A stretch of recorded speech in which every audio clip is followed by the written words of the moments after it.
Councillor Hall. Councillor Hall. I sent the email. Okay, perfect. Thanks very much. Thank you. Any more for any more? I'm not seeing anybody. Item 2, declarations of interest. And I'm seeing several. Councillor Gant, please. Thank you, Deputy Lord Mayor. This is in respect of motion A, agenda item 22A. The motion refers to a number of organisations in our city which offer support to the trans community, which includes ARC-T, a charity of which I am a trustee. It's not a pecuniary interest, but I was advised to mention it. Okay, thank you very much, Councillor. Yes, please. On that note, then, ARC-T is also in my ward in Cowley.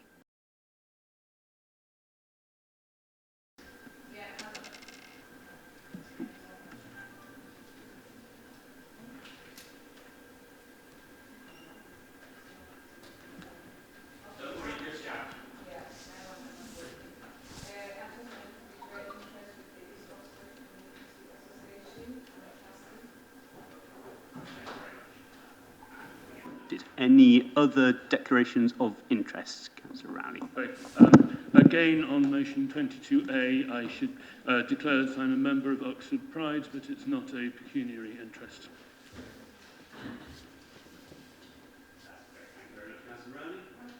And yes. Yeah, just to declare that I'm a council appointee on the East Oxford Community Association.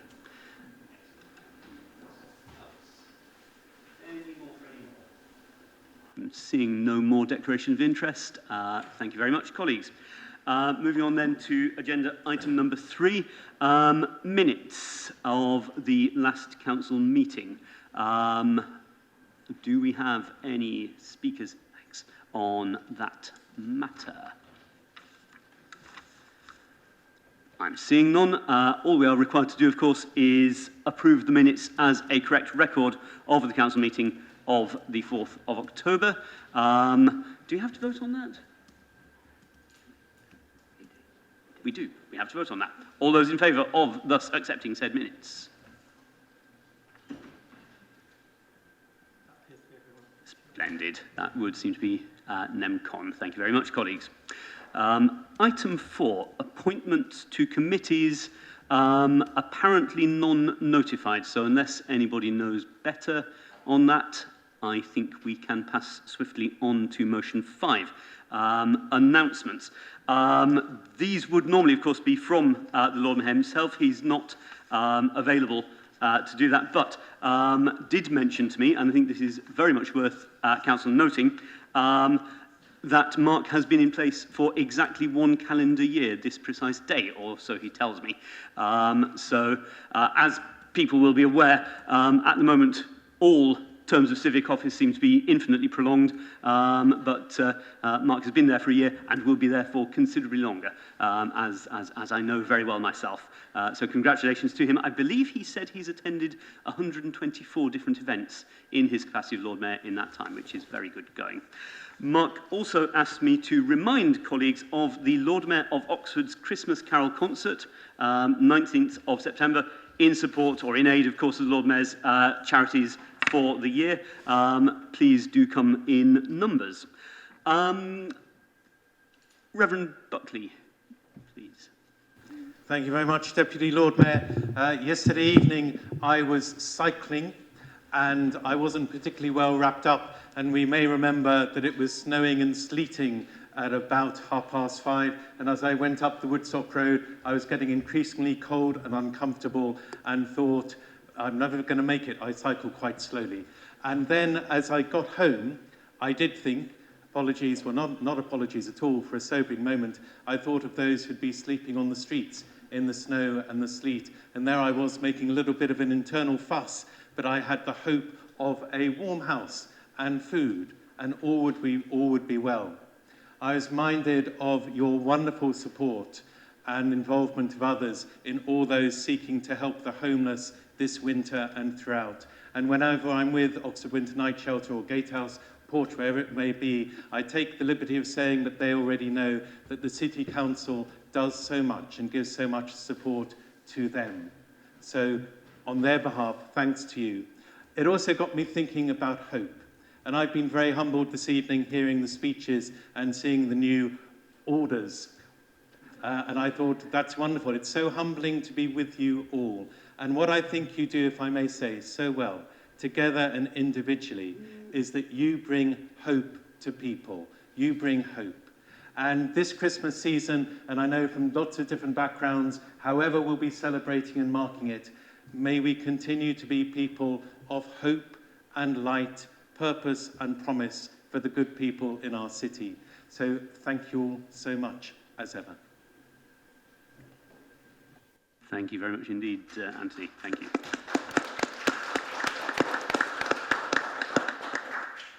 Very, very briefly, on my own behalf as Deputy Lord Mayor, I wish I could claim that I have a similar work rate to the Lord Mayor, but since the last meeting, I've had a number of engagements, including an excellent tree planting for the St Ebbs Neighbourhood Residents Association, marking something ridiculous like 40 years or so of their existence, which colleagues will know is very, very good going for an active residents association.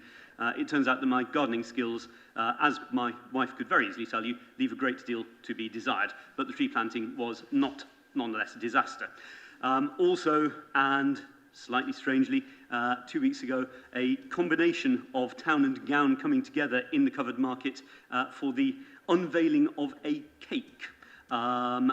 A literary cake. Councillor Brown's already made a literary reference in her speech in our previous meeting, this being an imitation of a cake from a 19th century French novel. Anybody who wants the details as to why that makes sense, ask me about it at tea time. But it was a great honour, not least to have there the deputy or the maire adjoint of Grenoble, one of our excellent partnership cities, in attendance. So it's all been very enjoyable. Leader of Council, any announcements? None at all. And Chief Executive, I believe not.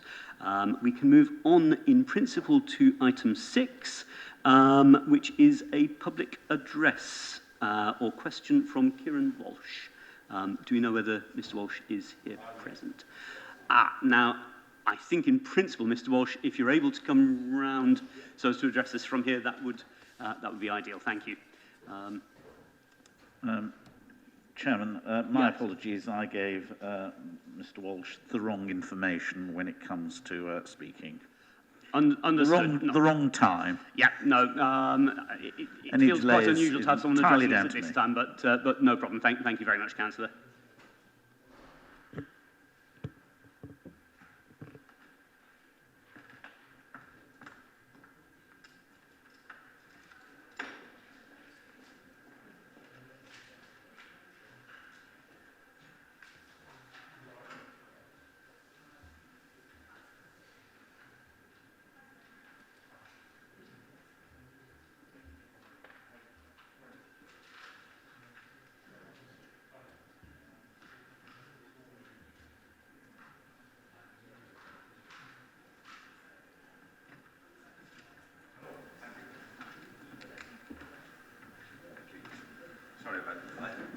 No problem. Thank you for hurrying, Mr. Walsh. The floor is yours for, remind me, Caroline, how many minutes? For up to 3 minutes. 3 minutes. Thank you. Okay, thanks for letting me speak, everyone. I'm Kieran Walsh, and I'm Chair of East Oxford Community Association. We've been busy in East Oxford for almost 50 years, supporting community groups and migrant groups, housed at East Oxford Community Centre, which has been the centre of campaigning politics in Oxford over many, many decades, and the home to lots of campaigning groups from East Oxford. And as I said in my statement, we've had some objections to the redevelopment programme as it developed. We were very disappointed at the consultation process itself, which had a very small number of respondents, less than 200, I think. Seen as East Oxford Community Centre should serve the whole of the East Oxford parliamentary constituency, we felt this was inadequate to go forward with the plan on that basis.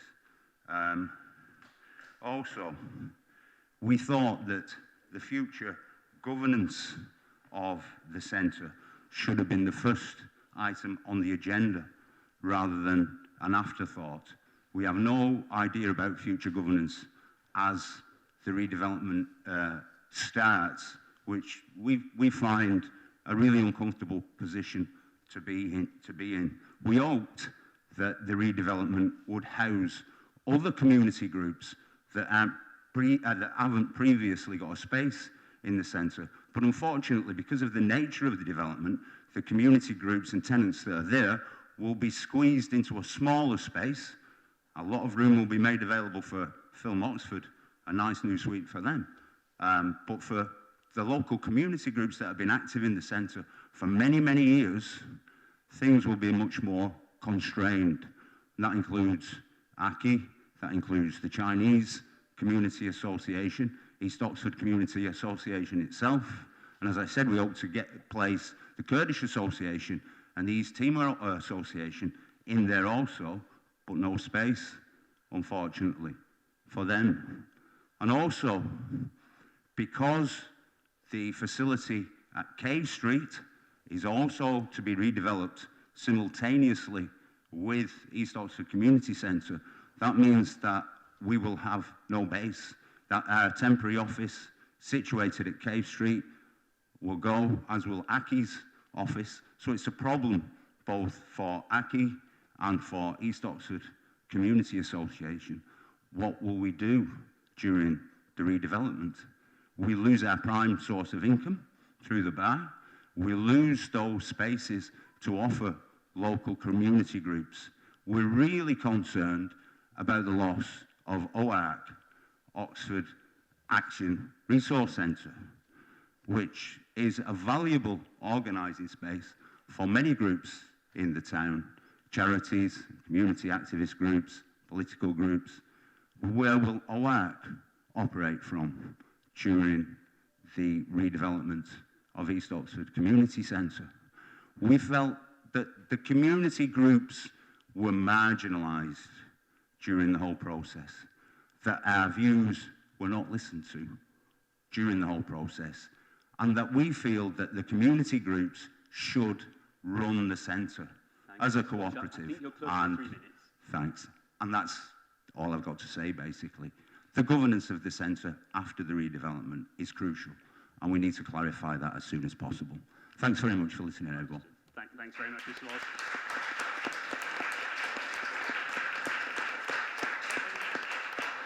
There is, as usually in these cases, I believe, a written response from Councillor Blackings, but do you wish also to speak to this, Councillor Blackings? Apologies, Deputy Lord Mayor, not to speak to it, but to read the written response, if time permits. Okay, yes, that should be fine. Thank you. Oxfordshire County OCC has actively engaged with the East Oxford community and stakeholders throughout the proposed redevelopment of the community centre and undertaken a wide range of consultations from public events, reference group meetings, including with EOCA, and one-to-one meetings of individual user groups. The continual engagement over many years has been conducted working together with the reference group, who provided very helpful and valuable input.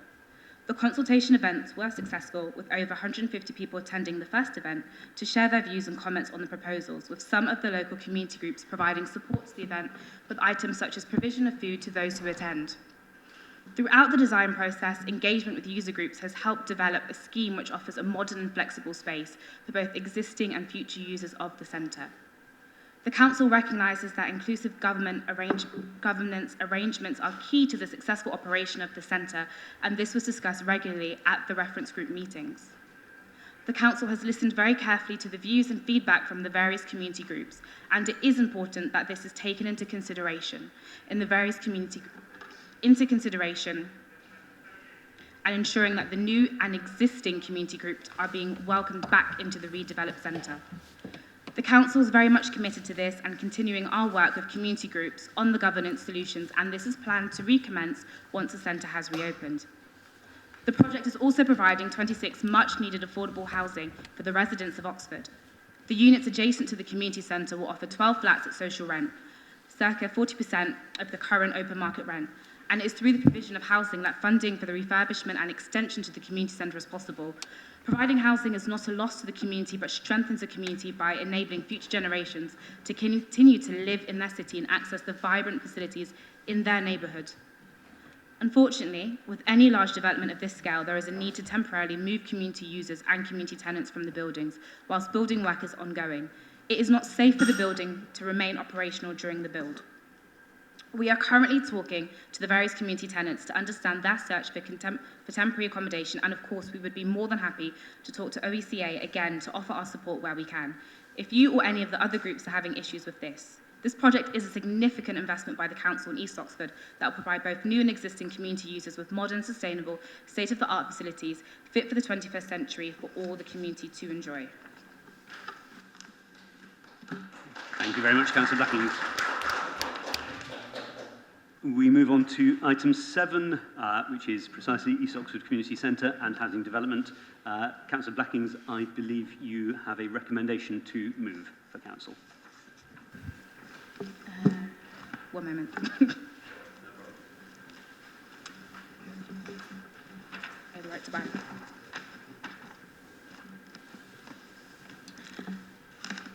Wonderful. So I presume and hope that everyone has read this. And just proposing on the recommendations that Cabinet to agree the appropriation of the land being developed for the housing at Princess Street, at Collins Street from the General Fund into the Housing Revenue Account at the equivalent loan debt value of 1.491 million. Thank you very much indeed, Councillor. Second, I saw Councillor Brown, and I'm assuming that is without speech at this point. Anyone to speak in debate on this matter? Councillor Wade. Thank you, Deputy Lord Mayor. I have a query about the budget for the redevelopment of these two sites. It's 5.43 million. If there is a delay in the redevelopment, there will be financial implications both for construction and perhaps also for the land value of the site. The effect of Brexit and the pandemic on the construction industry are recognised in this report, and we are told that a contingency fund has been created. Can we be told the size of that fund and where the finance for it is coming from? Thank you. Thanks, Councillor. Councillor Blackings. Oh. Sorry, was Ed, were you trying to speak there? Oh, can I pass that one over to Ed? Councillor Turner. So I'm looking at the report, Lord Mayor, and you'll see risk contingency and inflation is included in paragraph 33, and the sum is £864,489. So the overall budget is it includes the contingency. What the councillor said, of course, about risks around slippage and contract timing and all that sort of thing is quite right. Perfect. Thank you very much, Councillor Turner. Any more questions? Yeah, Councillor Wolfe. Sorry, it wasn't a question. Yeah, or other contributions to the debate. Yeah, just to say that the East Oxford Community Centre was in dire need of redevelopment. We're very pleased that that's going ahead. The quality of the buildings at the back were in a very poor state, and the school obviously is in severe need of redevelopment.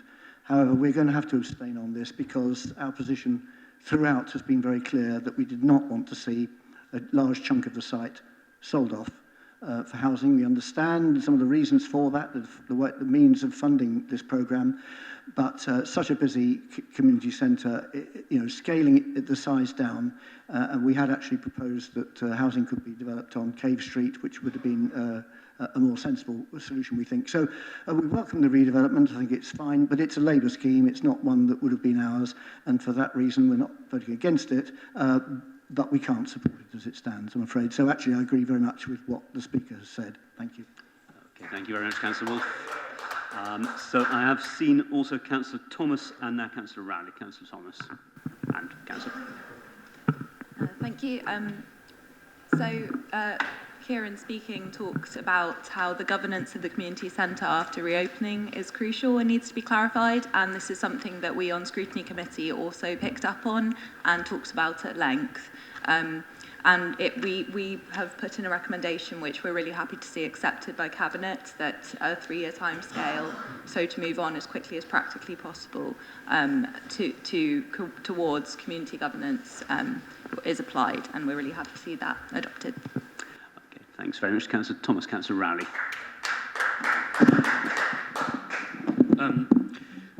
Thank you, Deputy Lord Mayor. Councillor Thomas and Kieran are entirely right that the future governance of the centre is crucial, and we were pleased as Cabinet to accept that scrutiny recommendation. It's clear that the organisations that use East Oxford Community Centre are well capable of running it, are the people who are active in the community, know what the community's various needs are, and therefore we will give that very strong weight. I must add, Councillor Wolfe, that we are not selling off the land for housing. The proposal before us is to transfer the land to the council's housing revenue account to build council housing to be let at social rent. Okay, thank you very much, Councillor Rowley. Councillor Brown, I saw. Thank you, Deputy Lord Mayor. I just wanted us not to lose sight of the fact that, as has been said, this centre does really badly need redevelopment. And as someone who has used that centre since I was 14, which you'll all recognise was a very long time ago, for all the sort of ways in which were discussed, for campaigning and for meetings and so on, it was tired then, and it's certainly very tired now. So I think it is important to recognise that this council is making a really big investment in this centre. And, there are other centres around the city which, we would also welcome the opportunity to put investment into, but have not yet been able to find the funding to do so. And one of the ways in which we have been able to find the funding for this is through some of the housing. But I also wanted to emphasise the point that housing is really important. We know what a dire housing need we have in this city, and so forth. So the balance of housing and that leisure community use is a really important one here, and I think that it's an excellent report, and I'm happy to second it and commend it to the council. Thank you very much, Councillor Brown. I see nobody else to speak. I believe we simply move to a vote as to whether or not to accept this. Right of reply, if you wish, Councillor Blackings. This community centre is really important, and the fact that we're able to do something innovative like provide social housing for the community and have a space that we're proud of to be in that isn't derelict, that isn't damp, that's more fit for purpose, is something that we should really celebrate. So I look forward to us passing this together. Thank you, Councillor Blackings. So, voting on item 7, those in favour of acceptance.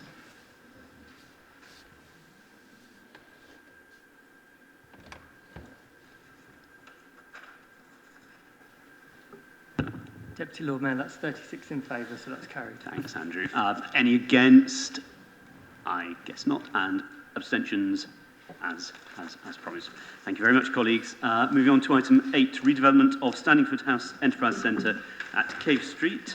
Colleagues will be aware that there are confidential items associated with this. That is not, I believe, a bar to taking it now, but colleagues should be reminded that they should either avoid making reference to confidential items or else should have the item, as it were, postponed until the end of the meeting when it can be addressed confidentially.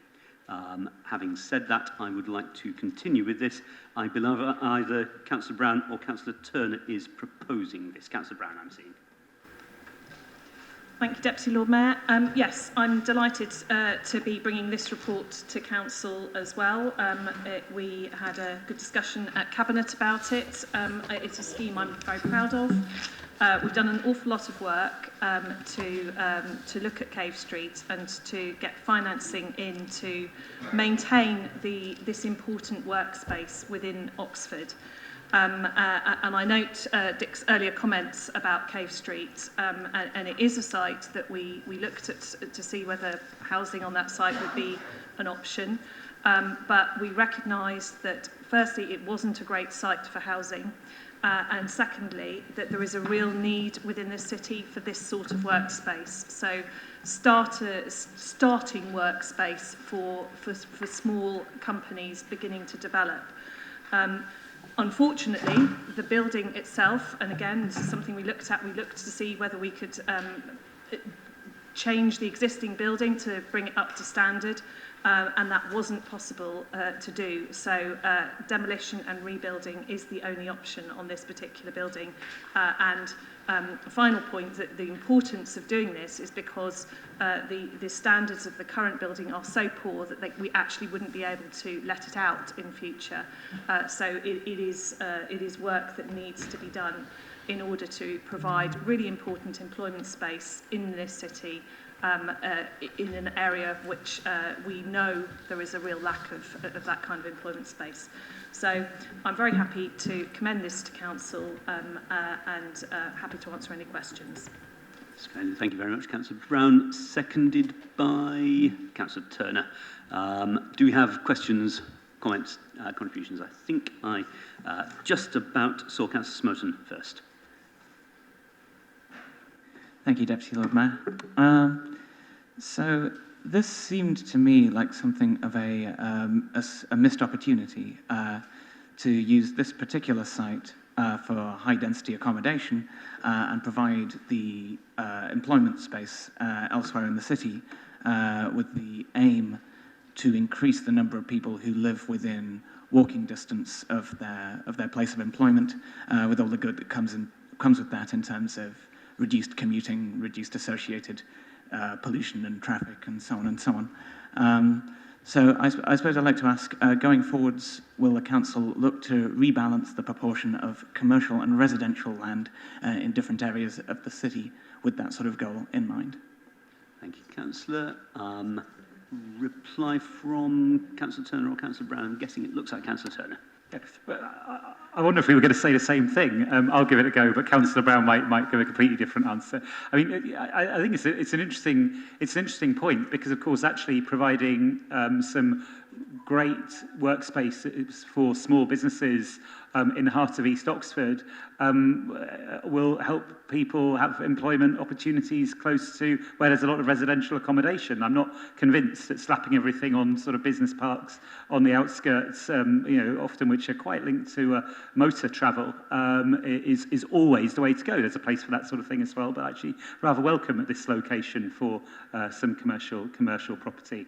And so, I think it's a really good scheme, actually. Really happy that we're pursuing it, really happy that we're supporting it. Okay, thank you, Councillor. I think I saw Councillor Ross-Smith, Councillor Wolfe, Councillor Landell-Mills. Thank you, Deputy Lord Mayor. And thank you for the answer, interesting answer, given that we have, as a council, protected employment sites which do require a car to get to. So in some ways, I do actually welcome seeing some workspace that could be walked to within or cycled to within the Oxford East area. But the question then follows, as Councillor Smoten asked, will you be looking at perhaps redesignating areas that you've got at the moment safeguarded under planning policy for employment sites, and perhaps redirecting them for maybe some much needed, as we often hear, affordable housing within the city? I'd also like to ask, actually, if I could, about rent control and contracts. I have read the reports, but I'm not sure that I saw anything within there that would refer, and I'm very, very careful here, about break clauses, or about encouraging, hopefully, the people that we have there working already and renting it, actually returning to the building as well once it's rebuilt. Thank you. Okay. Thank you, Councillor Smith. Again, response from Councillor. Yeah, I'm going to refer the questions which are really about our planning policy to our planning lead. But just to answer the last point about encouraging existing tenants, we've done a lot of work with existing tenants to discuss with them what their requirements might be going forward, whether they're interested in coming back, and indeed to try and help them find interim space. And, you know, I would really strongly urge anyone who hasn't yet engaged with our officers to do so, because, you know, we are keen to try and offer as much support as we possibly can, and I do believe most tenants have done so. I think it's probably still early days for people to necessarily know whether they will want to come back, but, you know, we're keen to encourage them if they wish to. Thank you, Councillor. And on planning matters, Councillor Hollingsworth. Well, I'm assuming everyone's warming up to talk about planning matters, so I'll do it all at once. I wasn't aware we were taking questions on the reports, but I'm happy to contribute to the debate if everyone's going to ask questions. Hey, thank you for that. Why don't we reserve planning matters as suggested until later? Councillor Wolfe, I saw, and also Councillor Landell-Mills. Thank you, Lord Mayor. This is a fine call. It's a close call. We know we're juggling here housing, community centre, employment space, and it's a difficult one to call. In the past, in East Oxford, we've strongly supported the retention of employment opportunities. We worked hard to make sure the Green Street bindery was retained, promoted the business units on Marston Street behind the old music hall, things like that.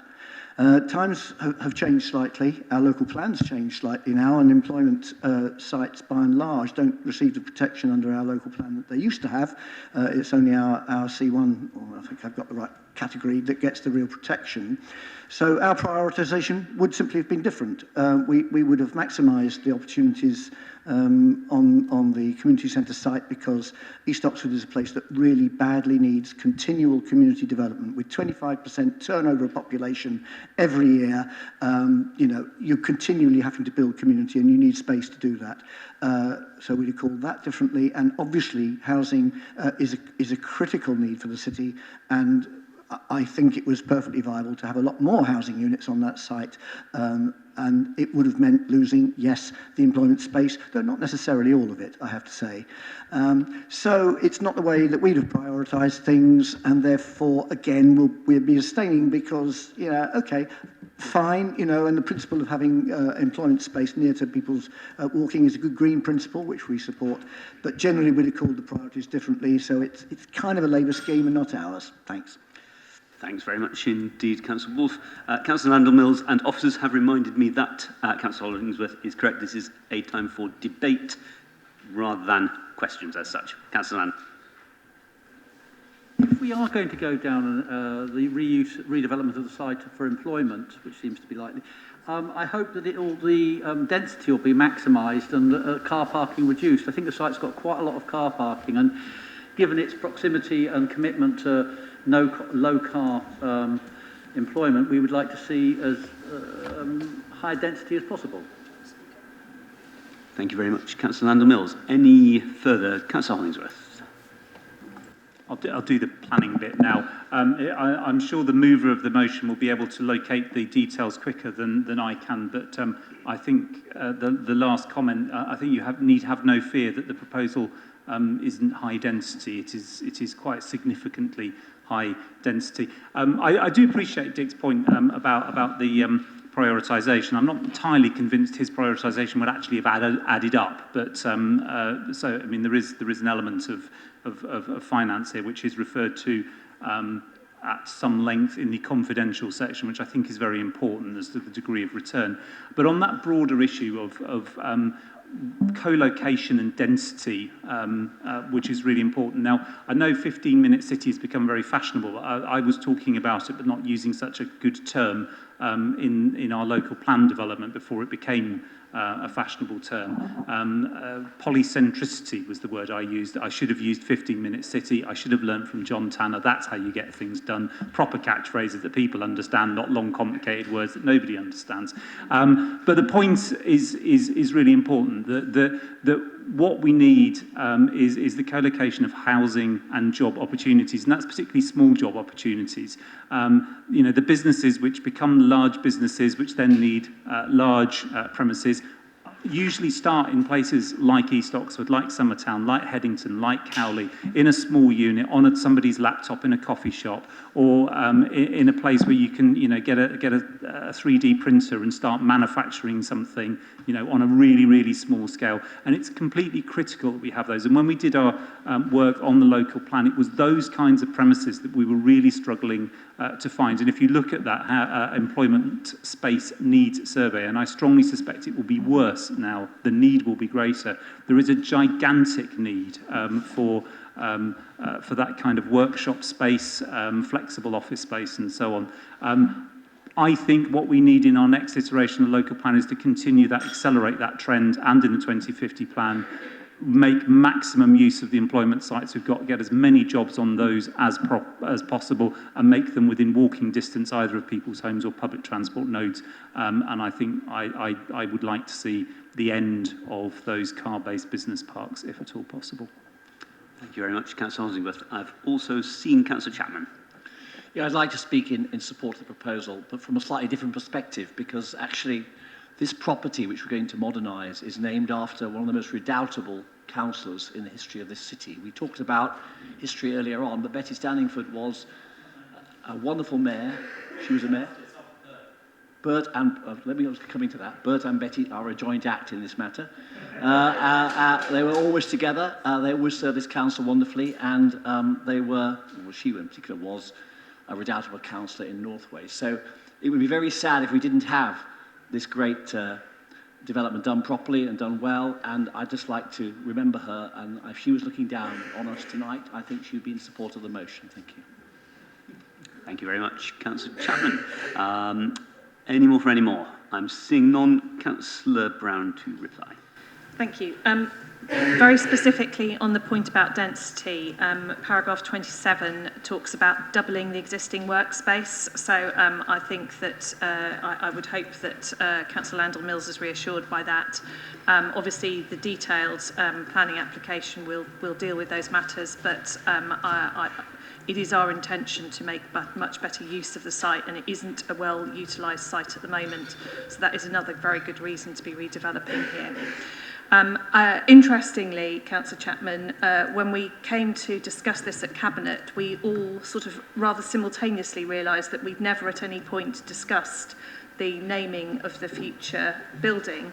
And also recognised precisely the point that you raised, that we wouldn't want to lose that connection to the Standingfords. So there was a sort of agreement made at Cabinet that we would wish to continue to use the name Standingford in some way for the new building. And as someone who served with Betty for many years, I didn't have the pleasure, unfortunately, of knowing Bert. I think that seems very appropriate. But I think, as Councillor Hollingsworth indicated, it is actually Bert that it was named for. So I hope I've answered points that were raised during the debate. And as I said previously, I commend this report to Council. Thank you very much, Councillor. So we move to a vote. Councillors are reminded that, despite Councillor Chapman, former members of Council who may be above us are not in fact allowed to vote, but the rest of us are. Those in favour of this proposal?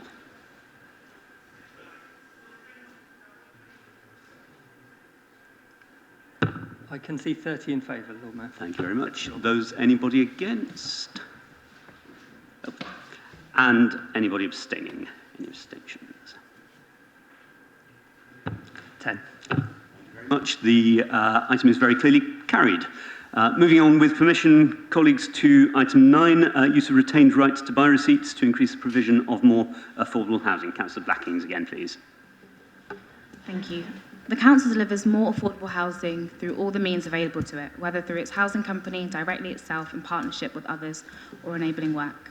This also includes acquiring property to use as affordable housing and using the retained receipts from right to buy sales to secure more homes. Unlike many councils, this council has not returned any retained right to buy receipts to government and has used all the available funding.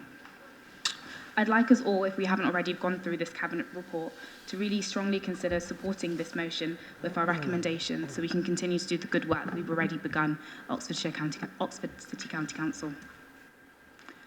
Thank you very much, Councillor Blackings. Seconded by, I think Councillor Brown was just in there first. Any comments, any contributions to debate? Councillor Gant. Thank you, Deputy Lord Mayor. Just very briefly to say that I will certainly be supporting this because it's clearly absolutely the right thing to do.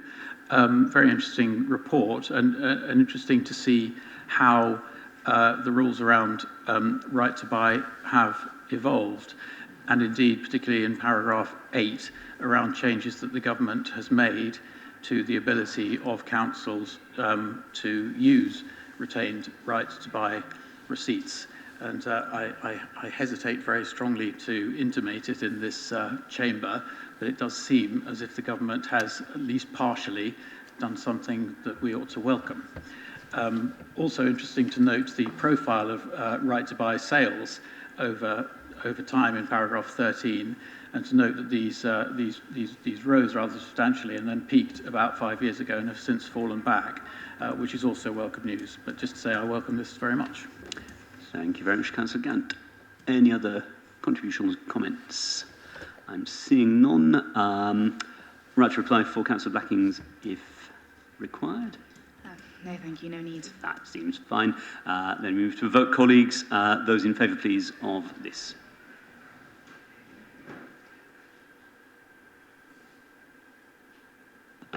Deputy Lord Mayor, that looks like everyone, so that's 40. And it's Looks carried. like an MCON. Splendid. Thank you very much, Andrew. Moving on to item 10, Councillor Telephony Contracts Replacement. Councillor Rowley to speak to this, please. Thank you, Deputy Lord Mayor. This is very simple. We have to re-tender our phone contract. Hopefully we will be able to save some money in doing so, but in any case, the proposed spend is capped at what we spend currently. We do have to, the only thing we have to vote on today is put 50k into the capital programme to pay for the cost of the changeover, which I therefore recommend we do. Thank you very much indeed, Councillor. Do we have a seconder? We have Councillor Hollingworth. Again, any comments or contributions to debate? Councillor Rowley assured us it was very simple. It looks as though it is. I'm seeing none. No need for a right to reply. Can we move to a vote, please? Those in favour of this.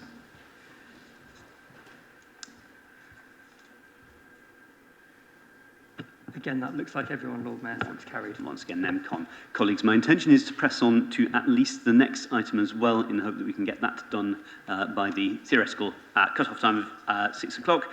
Restructure of Oxford JV. On this item, as on item 8, colleagues will be aware that there are confidential items associated, and the same stricture applies, that we do not refer to them directly, or if we need to, it will have to be postponed until end of meeting. Either Councillor Turner or Councillor Hollingsworth, and it's Councillor Turner. Thank you. Yeah, thanks very much, Lord Mayor. So what this does is rectify for us something of an anomaly. If the council did this sort of scheme on its own, because we're a council, we wouldn't have a tax liability in relation to it. If Nuffield did it, it wouldn't have a tax liability because it's a charity. But if you form an organisation in its current structure, then you end up with a very, very substantial tax liability, which would then reduce the benefit to the charity Nuffield and, more importantly, to ourselves. By forming an LLP, we are able to be in a better position while retaining the same sort of oversight and control of the partnership that we currently enjoy. The question has been posed, why did we not set it up like this to begin with then? And the answer was that legal option was unavailable to local authorities at the time, while there were some legal cases going on about the development in London. That's now dealt with, so it's a legally robust move, and you'll see that there are some financial changes here, but they are in and out, as it were. So there's nothing else really to say on this, I think. Should be a relatively straightforward one, Deputy Lord Mayor. Thank you very much indeed, Councillor. Seconded by Councillor Hollingsworth. Do we have comments, contributions to debate? Similar. I'm not seeing any, so I should like to move to a vote. Once again, those in favour, please.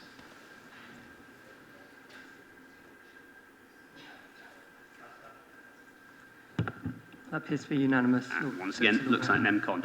Colleagues, we are as near to 6 o'clock as makes no difference. With your permission, I should like to move that we break. We have a request that we make our way into the long room via the landing, not just plough through the nearest and most obvious door. So if we could stick to that, that would be extremely useful. My understanding is that we resume at 7 o'clock, colleagues. Thank you very much indeed.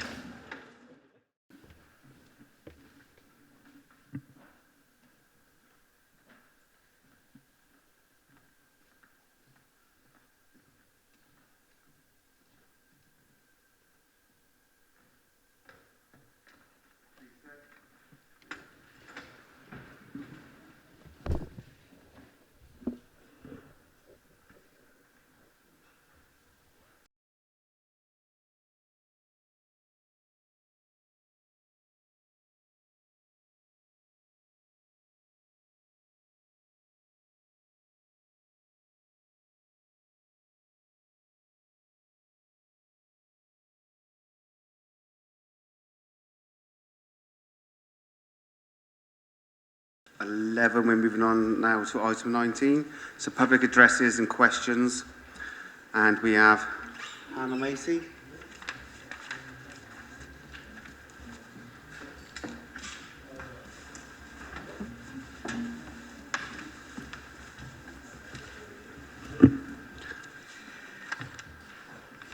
Ladies, gentlemen and MPs. Okay, can I go? Yeah. Yes, please. Yes. Ladies, gentlemen and MPs, my name is Hannah Massey, and I come from Trans Oxford, which is a local group that supports transgender people here in Oxford and Oxfordshire. And I'd like to spend a couple of minutes just explaining why the motion that you've got on transgender inclusion is important, not just to the transgender community, but to us all. You see, in 2016, some groups with some extreme political and religious views declared that being transgender went against their ideological beliefs and started a campaign to, and I'll quote from their strategy document, eradicate transgender people from society. Using tactics that have been long practiced and will be familiar, they set about pushing misinformation and propaganda that you will almost certainly have seen and heard in the media, that demonized transgender people and their allies as being dangerous activists whose rights, existence, and demands threatened and silenced women, children, and ordinary people.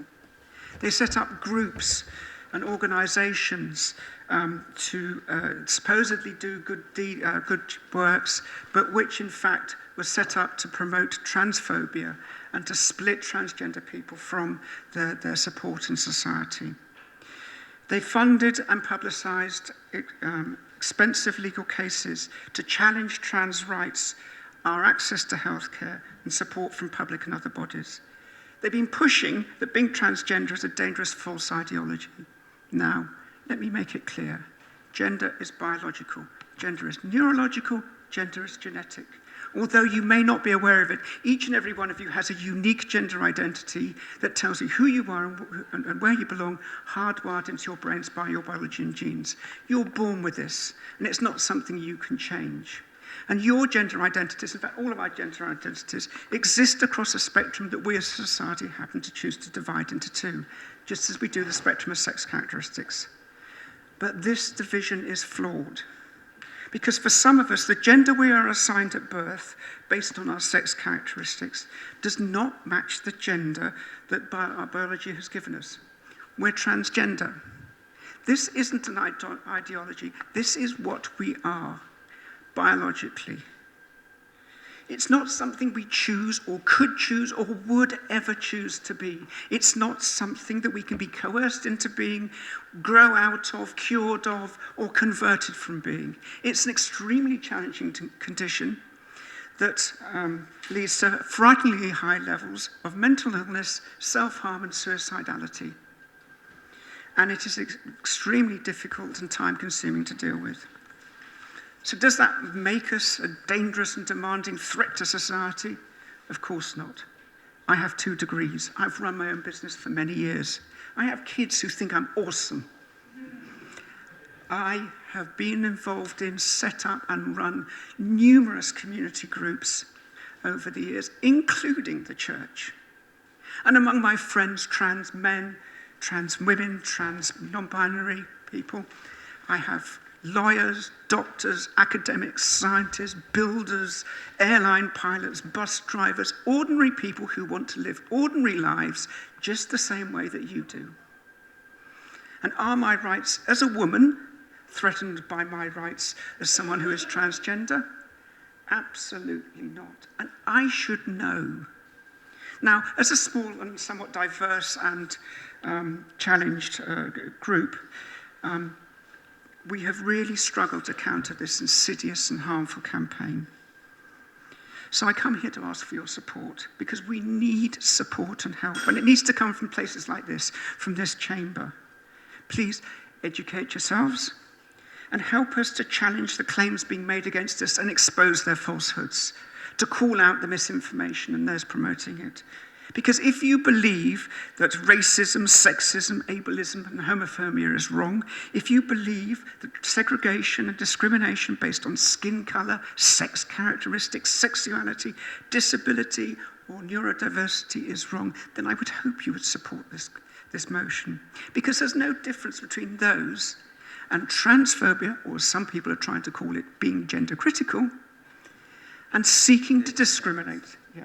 They're seeking to discriminate based on biological gender. So, and if you don't believe that, and if you believe the propaganda, I'm going to leave you with the words of Oliver Cromwell. I beseech you, in the bowels of Christ, to think it possible you may be mistaken. Thank you for your time, and thank you, I hope, for your support.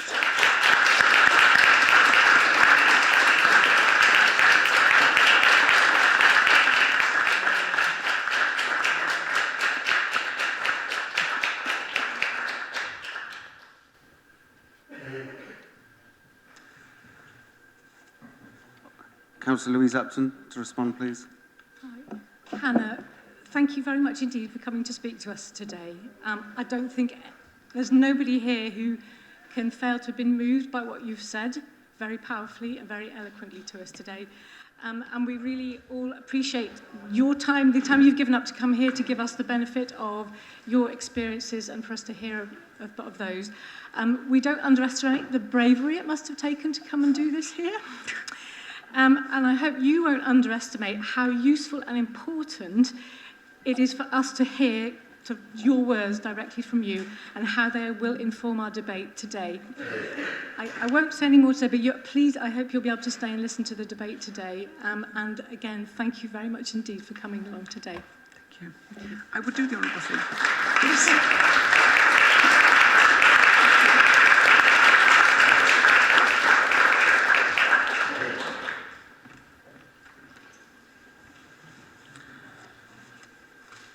Item 2 on speakers, Bethia Thomas, on the motion on Oxford Stadium.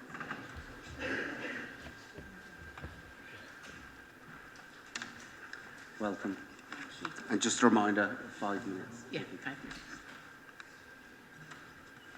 I have to get my glasses on. Thank you so much for letting me speak today. When I heard about the proposal to reopen the stadium, I was rocked to my core. So then, when this opportunity came up with the motion proposed to Council later this evening, I felt determined to come here and address you. Obviously, I feel a little cheeky addressing you, as I've not lived in the city for many years. When I did live here, I was not a dog owner. And having brought my dog Baz in to see you at your last meeting, and again this morning, I think I know why. It's probably not that easy to be a dog owner here in the city. But being a dog lover is another thing. I have always been told Britain is a nation of dog lovers, or more generally, a nation of animal lovers. Many of us would abhor cruelty to animals in most forms, but what we are talking about today is just that, cruelty. My doggos, I've got 2, are lovely, gentle, soppy creatures. They are both rehomed ex-racing greyhounds. And while they are happy and healthy now, living the life of luxury on my sofa like your average cockapoo or labradoodle, they have not always had it that way. The journey to the sofa has been a long one, and they are the lucky ones. You see, greyhounds seem to be special, and not for a good reason. Unlike cockapoos or labradoodles, people think that if they can train greyhounds to run fast and win races, they can make a little money from them. But when this stops, what happens? After years of exploitation and deprivation, they are cast aside at the end of their careers. They are worthless, and if lucky, will end up in a dog's home to be eventually rehomed. If not, well, I have heard of many horrible stories of which I will not express here. But isn't dog racing regulated? Well, it is, but horse racing is too, and we have all heard stories about that industry, haven't we? According to the League Against Cruel Sports, an average of 9 racing greyhounds are injured each day. At least 200 greyhounds died trackside in 2020, and thousands of dogs remain kennelled even after they are retired. This is not a dog's life. It is much worse. Greyhound racing in Oxford was a thing of the past, and the past is where it should stay. Reopening the stadium would represent a step back in time, and by supporting it, you would be endorsing the legalised abuse of dogs, man's best friend, where even the lucky ones have to struggle to have a normal, well-adjusted life after they have stopped racing. If they were another breed, the labradoodle or the cockapoo, would this be acceptable? Now, I'm not speaking to you today as a politician. As I'm sure some of you know, I am a county councillor and a district councillor a little further down the road. If I was to do that, coming in, telling you what to do with your land and facilities, it would be a real cheek. But I'm not doing that today. I am here to appeal to your sense of compassion and kindness, where all sentient living beings should be able to live a life free from financial exploitation, where dogs should just be dogs and having a comfy life on the sofa, running when they want to, and where we are not making money out of what is legalised cruelty and abuse. Please support the motion to oppose reopening the Oxford Stadium this evening. Stop greyhound racing. It is the right thing to do. And Baz, who was here this morning, would thank you if he could. Thank you.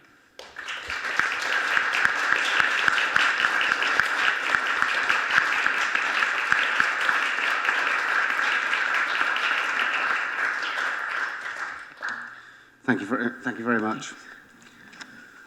Councillor Brown. Thank you, Lord Mayor. The Council's taken a position for some years now that it wishes to maintain community use on the site of the Oxford Stadium.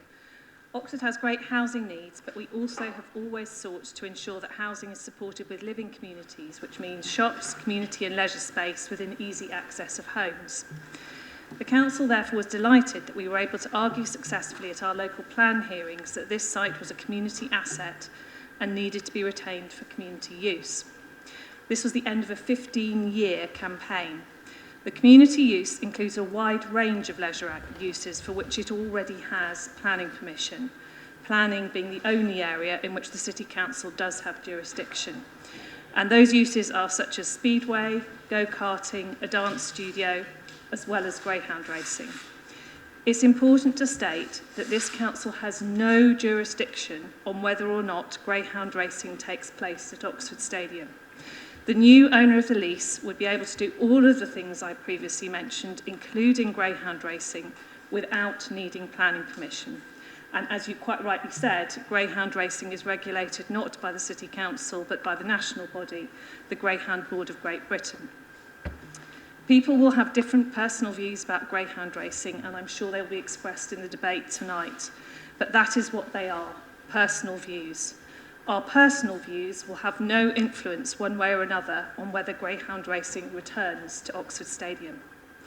I was very pleased, as were many other people in Oxford, to see that the owner is planning to bring Speedway back to Oxford Stadium and is working hard to bring the stadium back into proper community use for the benefit of local people.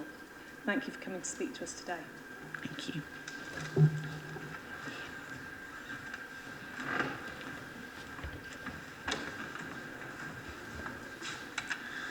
Okay, item 3, Kerry Beck, Bertie Park, please.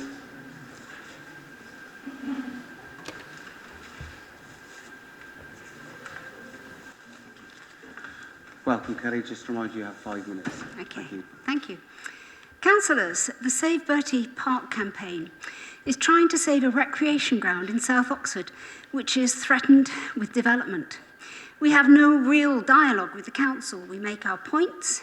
The council makes the same formulaic comments. The plans may or may not be altered, and the consultation can is kicked down the road. Councillor Hollingsworth says that the council has the twin goals of making sure that our children have places to play and the hope of being able to live in Oxford. The problem is that we are being asked to choose between precisely these two goals. We have been told that Bertie Park has been allocated for development in local plans for years. Why would anybody judge our recreation ground to be surplus to requirements? The answer is that somebody noticed that there was a vacant site adjoining Bertie Park that was itself unsuitable for development. The original intention was not to destroy a recreation ground, but to move it. All of the local plans have therefore included the very important proviso that planning permission will only be given if the recreation ground is re-provided on the vacant site. It is council policy that recreation grounds should be surrounded by a buffer zone, but the current proposal is that the playground and multi-use games area should be squeezed into the housing development with the mugger under kitchen windows and not a blade of grass to be seen. The only thing that will be moved onto the vacant site is the buffer zone. The council aims to re-provide this as a nature reserve.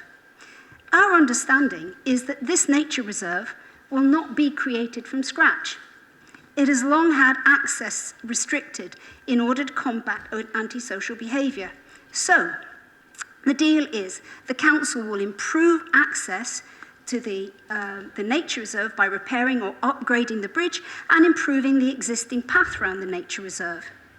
The last time the council asked the police, unless the council manages to get them to change their advice, it was not considered safe for unaccompanied children. And we have a list of the activities that currently take place on our green space, the buffer zone, that could not take place on a nature reserve.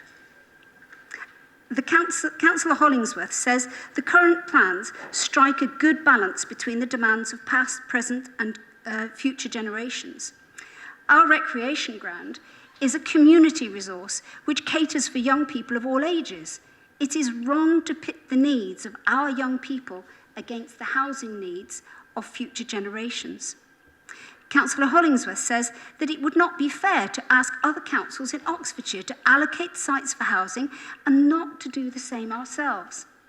We hear discussion of many possible sites for housing around the park, but all of this would make Bertie Park more, not less necessary. There is nowhere else so central, bisected by a major cycle route. When talking to Sport England, they commented on the potential of the site and said that they would have looked favourably on an application for a grant for installation of a trim trail and some extra benches. If the council builds on this land, it is gone forever. Councillor Hollingsworth has said many times that there was extensive consultation on this plan, but when they carried out their extensive consultation, which questions did they ask? When they asked the police whether the vacant site was appropriate for a recreation ground, the answer was no. Did they ask if we wanted a new housing development squeezed into our recreation ground? This was never in the plan. Councillor Hollingsworth has also said, I don't see how not building any affordable homes at all does anything but make the existing problem worse. We are not asking the council to stop building homes. We would like the council to build its way out of Oxford's housing shortage by building the right homes in the right places. Bertie Park just is not and never was the right place.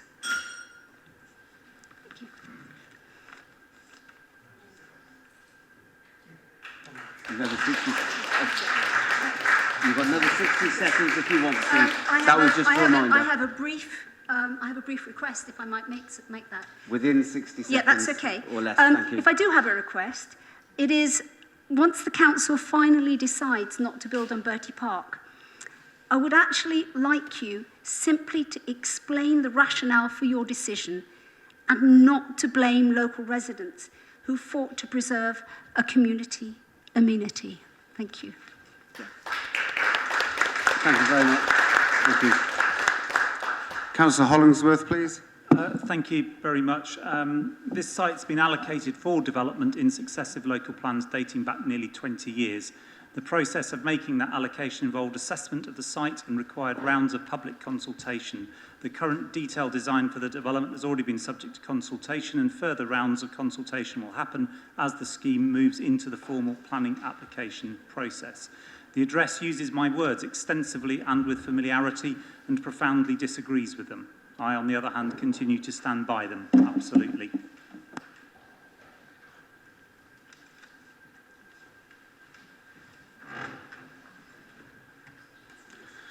Thank you.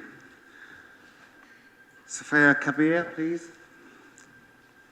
This is on the prefab housing.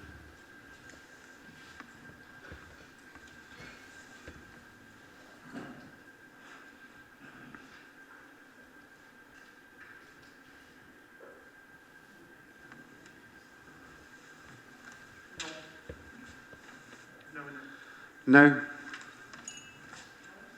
And just to double check, there's nobody waiting downstairs.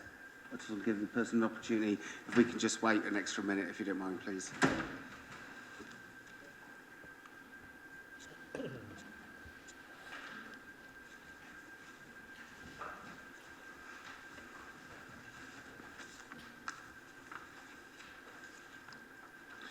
And then if nobody turns up, we're going to return back to item 12.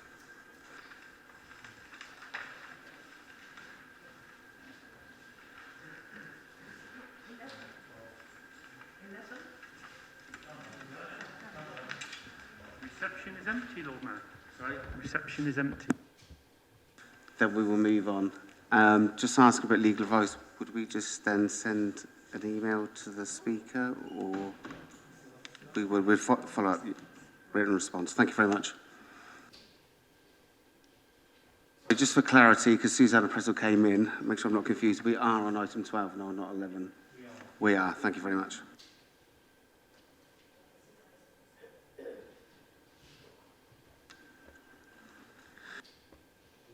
Anyway, item 12. So, loan to low carbon hub relation to Ray Valley Solar Farm. And we have Councillor Ed Turner to present, please. Thanks very much, Lord Mayor. Yes, glad to move this one. I've got a feeling this might capture everyone's enthusiasm around the chamber. So, obviously, we've got a major programme of work decarbonising our leisure centres with some government funding, and as part of that, initially we'd hoped to also facilitate all of the Ray Valley development. Unfortunately, the reconfiguring of the leisure scheme meant we were 2 million short, and immediately there was a chorus of councillor voices. In whatever order it might have been, saying, hang on a minute, wouldn't this be a good proposition for the council to support? And we, of course, have an existing loan facility with Low Carbon Hub. This is a good proposition for investment, something we'd like to make happen with our partners at the Low Carbon Hub. Let's see what we can do. Our ever obliging and helpful Chief Finance Officer, Nigel Kennedy, spoke with the ever obliging and helpful Low Carbon Hub, and what you see is the fruit of their labour, and it proposes to make this investment. This is good news in reducing the carbon footprint of Oxfordshire and making supporting sustainable sources of energy, and as you will see, it also brings a return to the City Council. You know, occasionally we've had debates about other aspects of investment policy, and quite often people ask the question, isn't this an area where you could do something in the area of renewables? So I'm rather hoping to get some support for the recommendations in this report tonight, Lord Mayor, and I'd like to move it. Thank you very much, Councillor Turner. Do we have a seconder, please? Councillor Tom Hayes. Formally. Thank you.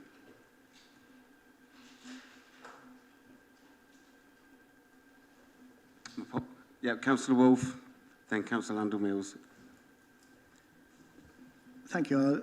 What I have is a question. I don't know whether that's appropriate, but it would be helpful. Clearly, we're very supportive of this. I mean, our budget, of course, proposed a very large expenditure on solar energy. So this is very welcome. Thank you. I've just got a question. There's in paragraph 5. There's a very interesting, effectively policy statement which actually explains something about our past budget debate, where it says the City Council sought to move community energy forward rather than develop a publicly owned energy services company to transform the local energy system. That makes sense. I don't have any strong feelings. I think that's assuming that by community energy, maybe this is part of my question, we mean something that's really locally owned, as the low carbon hub is through local shareholding and things like that. So, you know, no problem with that at all as a policy. That's kind of fine, and it kind of explains where we're coming from. My question really is around our own carbon accounting. Obviously, if we owned Ray Valley Solar, which we're not going to, that would very directly contribute to reducing our own carbon footprint. If we don't own it, I'm not sure how that's dealt with in our own carbon accounting, nor am I sure what would happen if we had a contract with Ray Valley Solar to buy energy from them, and whether that would impact. So it's a bit of a technical question, but I'm just wondering how that impacts on our own, because, you know, we make claims about how we're achieving our targets on carbon emissions, and I'm just wondering whether we'll get any kudos, as it were, as a City Council from this investment.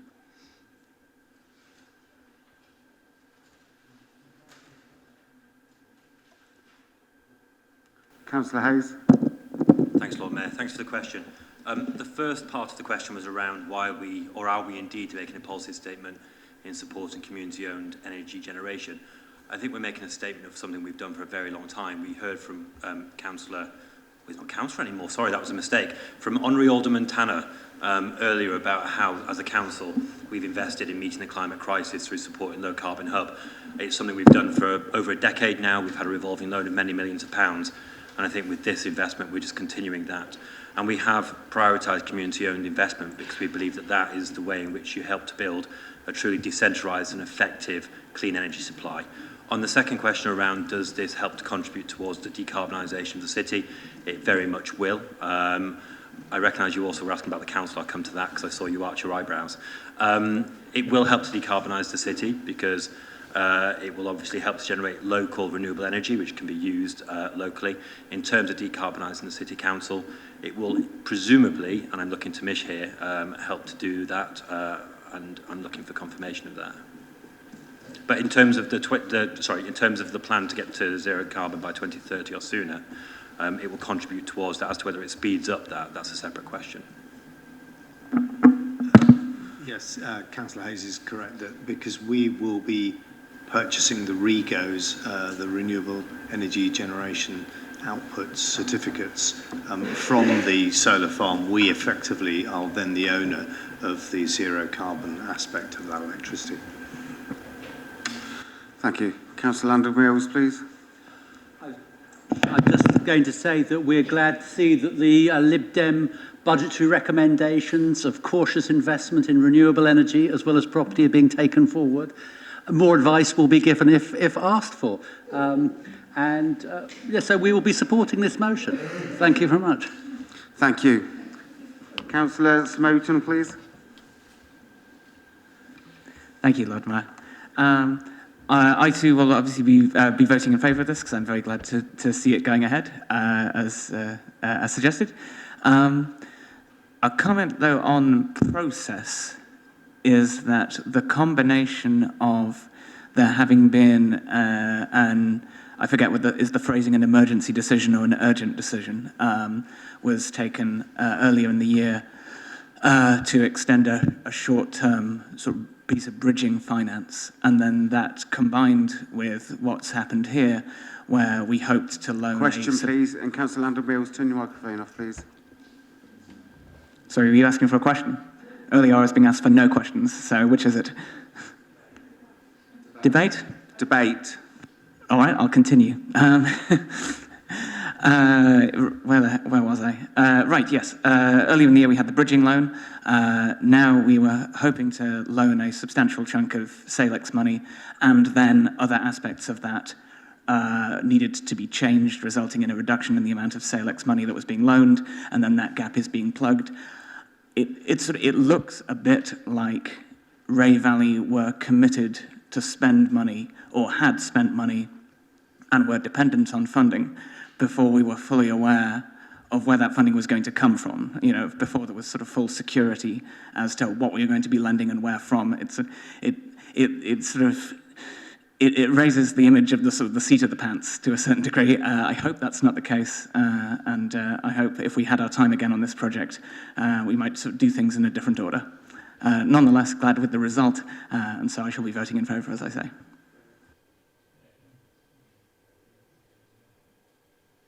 Thank you very much. Councillor Turner, to respond, please. Yeah, I presume this is my sort of summing up. So thanks for the support and thanks for the good question, Dick. And if everyone wants to own this report, that's a rather marvellous thing. I'm really rather pleased. And I can't see Nigel Kennedy's face, but I expect he's jolly. Yeah, he's jolly pleased as well. That's good. That's good. On the question, no. I think if there, so where there probably is a bit of seat of pants is in making sure that we could make the investment rather than there being a share issue. Which would have been the alternative. So and that's why there had to be some really quite swift and not unchallenging work to try and make sure that we could get our finances in place, because otherwise the hub, of course, would have had to raise alternative sources of finance, which they would have done from members of the general public with money to money that they could invest. And of course, I wish everyone well who invests money in renewable energy projects, but we wanted to be receiving the income and supporting the project rather than members of the public with money to invest. So that was the way it worked out, and I hope with that reassurance we'll be able to endorse this.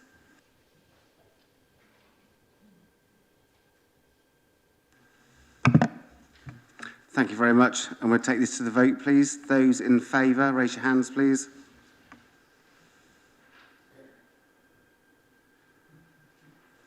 That appears to be unanimous, Lord Mayor. Thank you very much. And I still have to ask those against. Thank you, that's carried.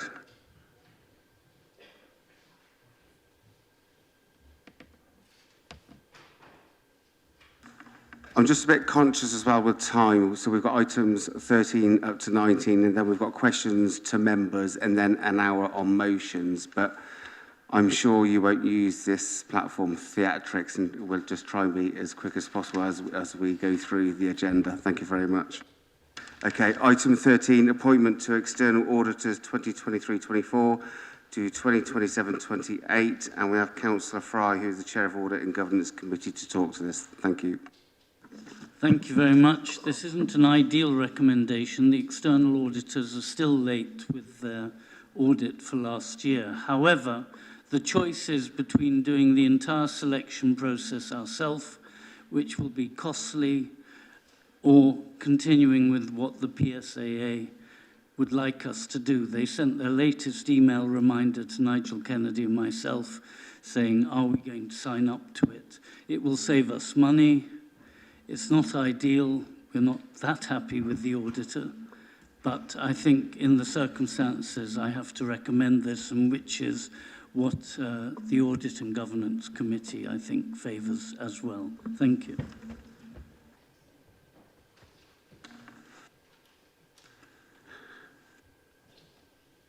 May I have a seconder, please? Formally. Let's take this to the vote then, please. Those for. My apologies, Councillor Webb, I didn't see you there. The floor is yours. I'm quite small. Okay. This is a question, I think, for Councillor Fry. Effectively, I think we're being asked to accept a continuation of the system we've had since 2017. And there's no confirmation in the report that the system has worked well. And from what you've said this evening, it hasn't been ideal. Can you confirm whether there have been any concerns that we really need to push back on to AOPT? About the quality of your auditing over the last 5 years, and whether this really is the best of the possible options available to us. Thank you. to answer Councillor Wade, I am advised that were we to go through the whole process of shortlisting and appointing and selecting, it will be time-consuming and costly, and there is no guarantee it would be any more successful than this. This is to bundle together a whole lot of councils under the PSAA. I said it's not the ideal solution. The auditors, but it's not just them. External auditors are running late. I believe the figure is in 90% of all councils. They are understaffed. Clearly, they don't like the deal they have, but the deal which was negotiated, I suspect, is going to be better in the next 5 years than the alternative of us trying to go it alone. And so it's the least bad solution. And with that, I would recommend it. Councillor Wolfe, please, briefly. Yeah, thank you. It's a quick question. This is clearly about financial auditing, primarily. Councillor Fry will remember that when I was a member of Audit and Governance, I was concerned about the other sort of auditing, which is one of our corporate objectives, key corporate objectives, which is to do with our carbon emissions auditing, our carbon auditing. And at that time, I think we were with EY, weren't we, or something, and they could have done that. I'm just wondering whether we're going to have whether carbon auditing features in this at all, or whether it's purely about finance, and therefore whether we're going to have to look at external carbon auditing in other directions. My suggestion, but I'm going to ask for confirmation from Nigel Kennedy. I believe that the internal auditor, who so far we're very happy with the job they do, is examining more specific issues like that. I am not aware, in terms of the external auditor, which is what we're talking about, which is basically the statutory duty of auditing our accounts. I don't think that will have any additional elements. Is that correct, Nigel?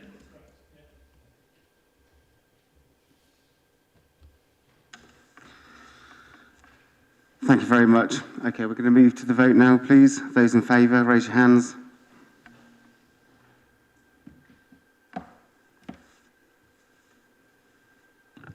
Yeah, that's everyone, Lord Mayor. That's carried unanimously.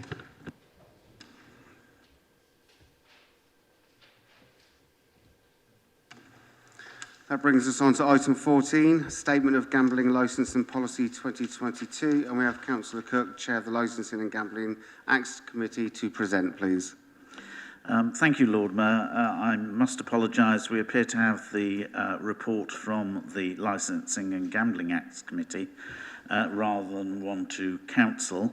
That having been said, I'm sure they are, if we had the report to Council, it would be very, very similar, with the exception that the recommendation to consider having a no casino resolution, I have to say the committee decided to make that recommendation that we continue retaining the no casino resolution. And so with that amendment, I would commend the recommendations, but with that one changed to a recommendation of no casino resolution to continue.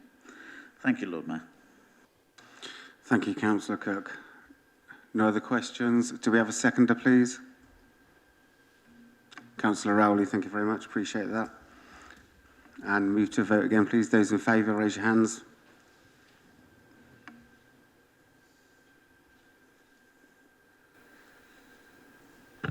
Again, that's carried unanimously, Lord Mayor. Thank you. Item 15, appointment of a parish council representative as a non-voting member of the Standards Committee. We have Councillor Pressel, Chair of the Standards Committee, to present this, please. The floor is yours. Thanks, Lord Mayor. Yes, I'm glad to say that our Standards Committee is not as busy as the one in Parliament, but we do need to appoint a new parish council representative. So I move the recommendation. Thank you, Councillor Pressel. Do you have a seconder, please? And move to the vote, please. No debate.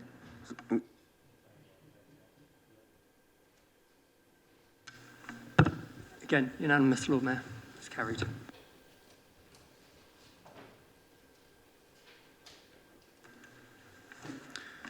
Item 16, Council Committee Meetings Programme for May 2022 to May 2024. We have the Leader of the Council, Councillor Susan Brown, to present, please. I'd like to move the report. I'm sure everyone's studied every date in great detail, but in case they haven't, luckily officers have done a really good job of comparing them to all the religious holidays and everything else that we can think of. So hopefully these dates will work. I have no doubt that at some point someone's going to spot something because it always happens. But to the best of our abilities, this is the programme of meetings for next year, and I hope we can agree it. Thank you very much. Do we have a seconder, please? Thank you, Craig.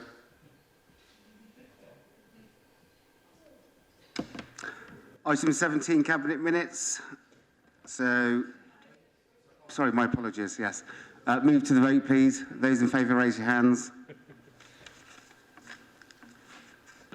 Pleased to say that looks like everyone, Lord Mayor. That's carried. Thank you very much. Item 17, Cabinet Minutes. And we have the 13th of October.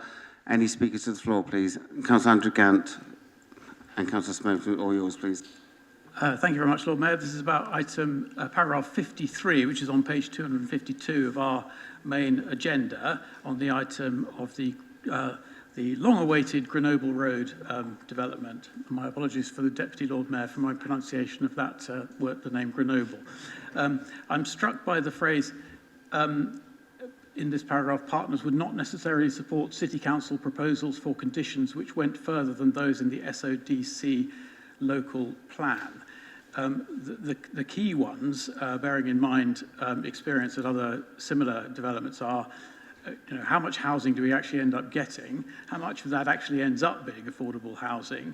And how do we make sure, do we use every tool that we have available to us as the landowner to guarantee genuine provision of sustainable transport infrastructure? Councillor Hollingsworth said earlier this evening that he wants to see the end of car-based employment development, which is, of course, a very good description of what we're seeing coming out of the ground at the moment at Oxford North.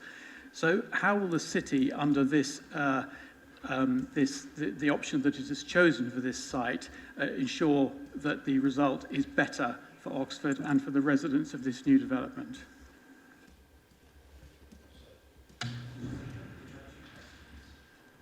No, that was one. Councillor Hollingsworth reply, then Councillor Smelton next. Yeah, sorry, I was demasking and steamed up, and I couldn't see how many hands were up.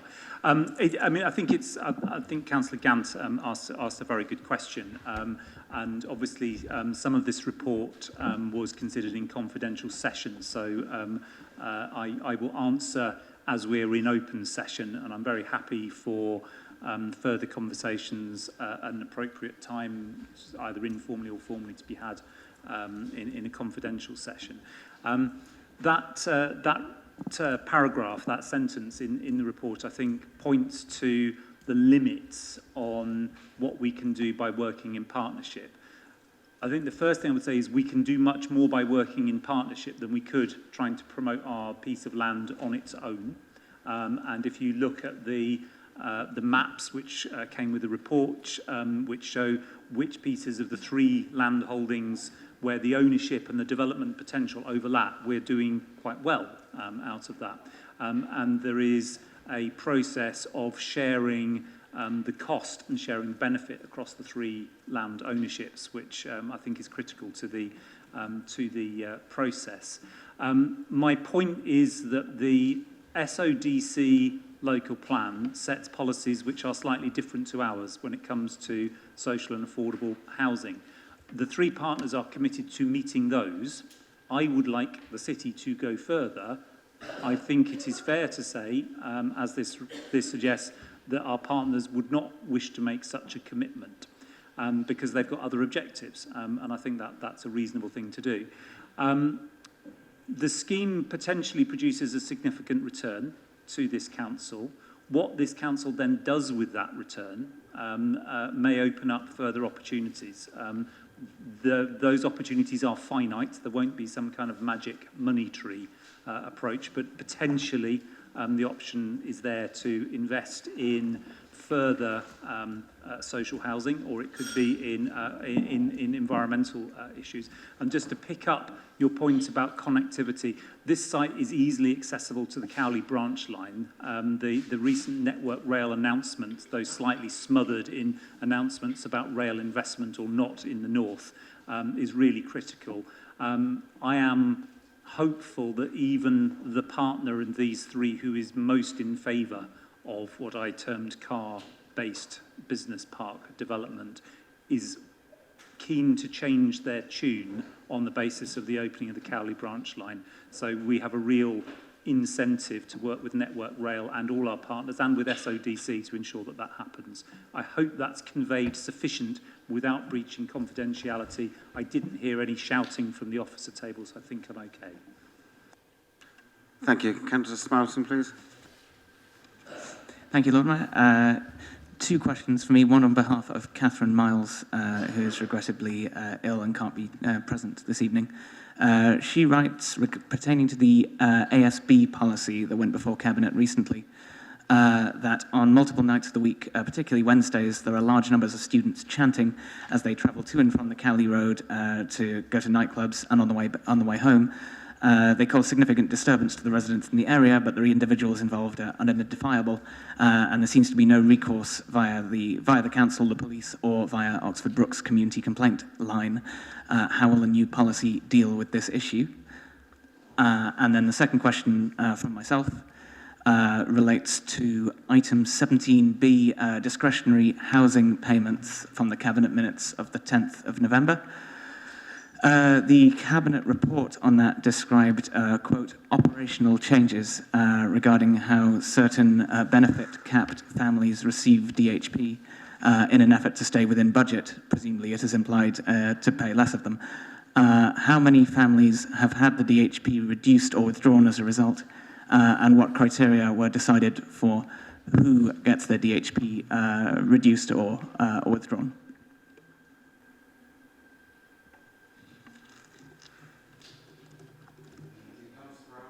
Councillor Brown, please. I was just going to say on that second question, which would be to Councillor Aziz, who unfortunately isn't here today, I think there would have to be a written response. Yes, and Councillor Louise Upton. So I think the bit about the antisocial behaviour policies for me. So it is probably a perennial problem, the students on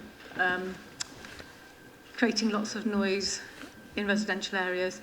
After the reports that we had, particularly around the Divinity Road area, from councillors on this side as well, no doubt, Catherine, our out-of-hours team have been for several Wednesday nights on the trot, because that is known to be student night, up patrolling those areas.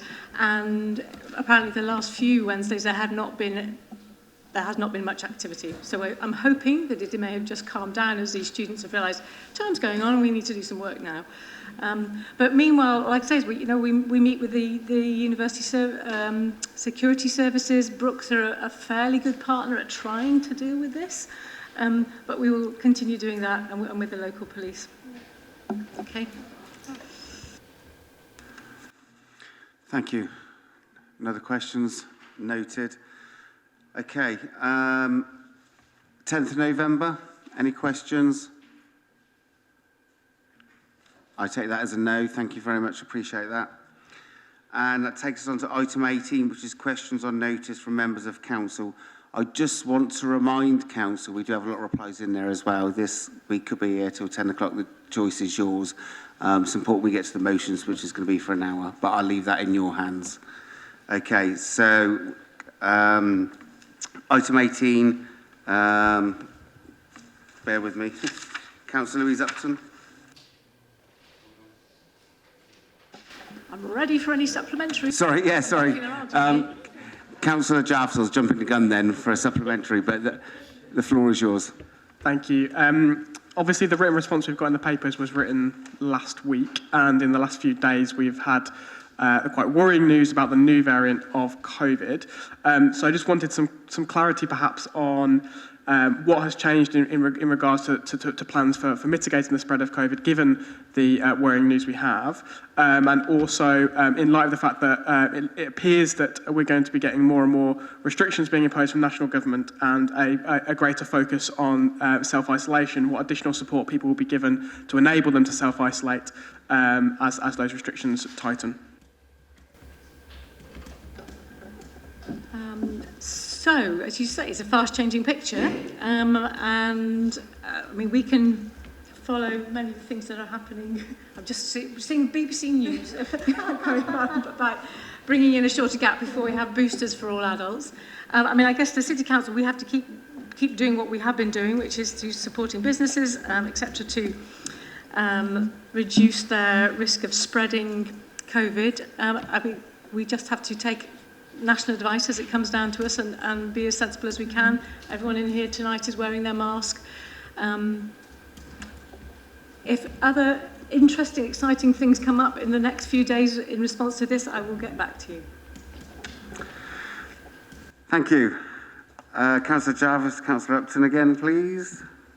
Thank you. Yeah, just a quick one. It was very welcome to see the response with regards to the ventilation project. I just wondered whether the City Council is working with the county to have the ventilation project rolled out in schools as well as the institutions that are mentioned in the response. Councillor Jarvis, I'm sorry, I don't know the answer to that because the schools are the county's responsibility. It would make sense, and I'm sure we could make an offer to them if they would like to take advantage of our expertise here. That's a good idea. I will ask one of our county councillors to make that offer. Thank you. Happy to interject tomorrow. Okay, Councillor Wolfe to Councillor Blackins, please. Council House waiting list numbers. No supplementary, thank you very much. Setting the trend there, take note. Councillor Wolfe to Councillor Blackins. Council House numbers, oh, so that's the same one, sorry. Councillor Pegg to Councillor Rowley, HGV damage to street furniture and residential properties. Yeah, I did have a quick one. So I asked this question because of a recent incident on Howard Street, which isn't noted in those figures, in which a coach ploughed through a tree planter despite the fact there's a weight restriction on that road. And I know that I've heard residents talk about other similar incidents, and so I wondered if the council have procedures in place to deal with incidents like this, where large vehicles go down small residential streets and cause damage. That is, properly speaking, a question for the County Council. So I'm afraid I'm not able to answer it, sorry. Councillor Moyles to Councillor Rowley, City Council app. Yes, thank you, Lord Mayor, for allowing me to ask supplementaries on behalf of Councillor Miles. It's astonishing that the Council does not track the download data on the report app. The low numbers of reports clearly indicate a low level of awareness rather than lack of value. Who is responsible for addressing issues reported by the app? What steps has the Council taken to publicise the app? And if ODS is to use Fix My Street, how will residents report litter-related issues in the future? Thank you. The reason that we don't record total annual download members is related to the limited functionality of the app, which is why we're looking at alternative options, as I said in my answer, to replace the existing app to make that better. It's the responsibility of the department, the appropriate department of the council or of ODS to respond. I know from having assisted a resident with reporting something today that ODS responded within half an hour. So I hope that is usually the case. If it's not, you come across any cases, please do let me know. Councillor Gant, Councillor Rowley, QL payments and accounting system. Thank you for the answer. No supplementary. Councillor Jarvis to Councillor Clarkson, menorah lighting on Broad Street. Thank you. Yes, just a quick one on this. So it's obviously great that the ceremony that many councillors were at yesterday was funded by ward member spending, by the ward member budget, sorry, but the question really is, why was the cost not covered by the council this year, as it has been done in previous years, and was left up to the ward councillors to fund it through their ward member budget? Thanks, Councillor Jarvis. The reason for that is that although the Oxford Hubbard Society were advised to apply for a grant, they didn't do so. And so we were faced with the situation where the menorah lighting might not have gone ahead. That is why ward councillors contributed, and I would have said I'd have contributed myself, because I think it's very important that this happens every year. This is the second year I understand that this has happened, and I have spoken to Rabbi Brackman and said next year it's really important that we get an application in time so that we don't have a last minute scramble. And we want it, obviously it's an important event in the sort of winter festival calendar of the council, and we fully support it and want it to go ahead. Thanks. Thank you. Councillor Jarvis, Councillor Turner, commercial property purchase expenditure. Yeah, I think this is the last supplementary from me, you'll be glad to hear. Thank you. Relatively straightforward one, this. Given that it appears that commercial property is proving difficult to procure, would it be wise to reconsider earmarking such a substantial amount of money for this type of investment?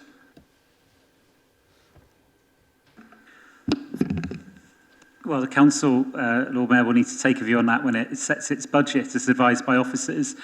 Maybe just briefly, and taking a step back on this, if we bid and were always successful, that might mean we were very good at pitching for exactly the right stuff at the right price at the right moment, or it might mean we were lacking in a sense of what the market value was. If we are sometimes bid and are outbid, that possibly shows we're in the right sort of ballpark. So I don't think the fact that we've bid, in this case, unsuccessfully on a particular asset should lead us to draw any particular such conclusions. But of course, this is an area we'll need to keep under review and look forward to people's feedback when we publish the consultation budget. And I feel quite confident that the budget review group from Scrutiny will have a little look at this area as well. Thank you. Councillor Wade, Councillor Turner, cost of Broadmeadow. Thank you, Lord Mayor. My understanding of the CONF fund is that it's intended to relieve the effects of COVID, especially on the more vulnerable members of the community. So my supplementary is, wouldn't this conf money, nearly £250,000, have been better spent on providing air conditioning for classrooms or for a community centre to reduce the spread of COVID, rather than on a community garden? Thank you. Councillor Hayes or Councillor Turner, either one, please. I'll answer quickly. It's a grant which is intended to provide economic support, and I think the business owners and the people who used Broadmeadow would identify it as a very important benefit rather than what you've described as, which is a community meadow. And I'm a little bit surprised to hear the Lib Dems aren't in favour of Broadmeadow, given that your cabinet member, Tim Bearder, in the County Council gave such effusive praise to it and stated that it was going to be helpful for trying to achieve pedestrianisation of Broad Street.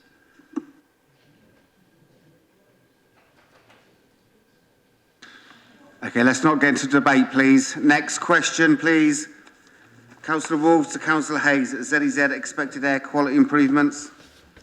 Thank you, Lord Mayor. If it's helpful to you, I'd like to roll the three questions. There were three questions on air quality and zero emission zone and stuff.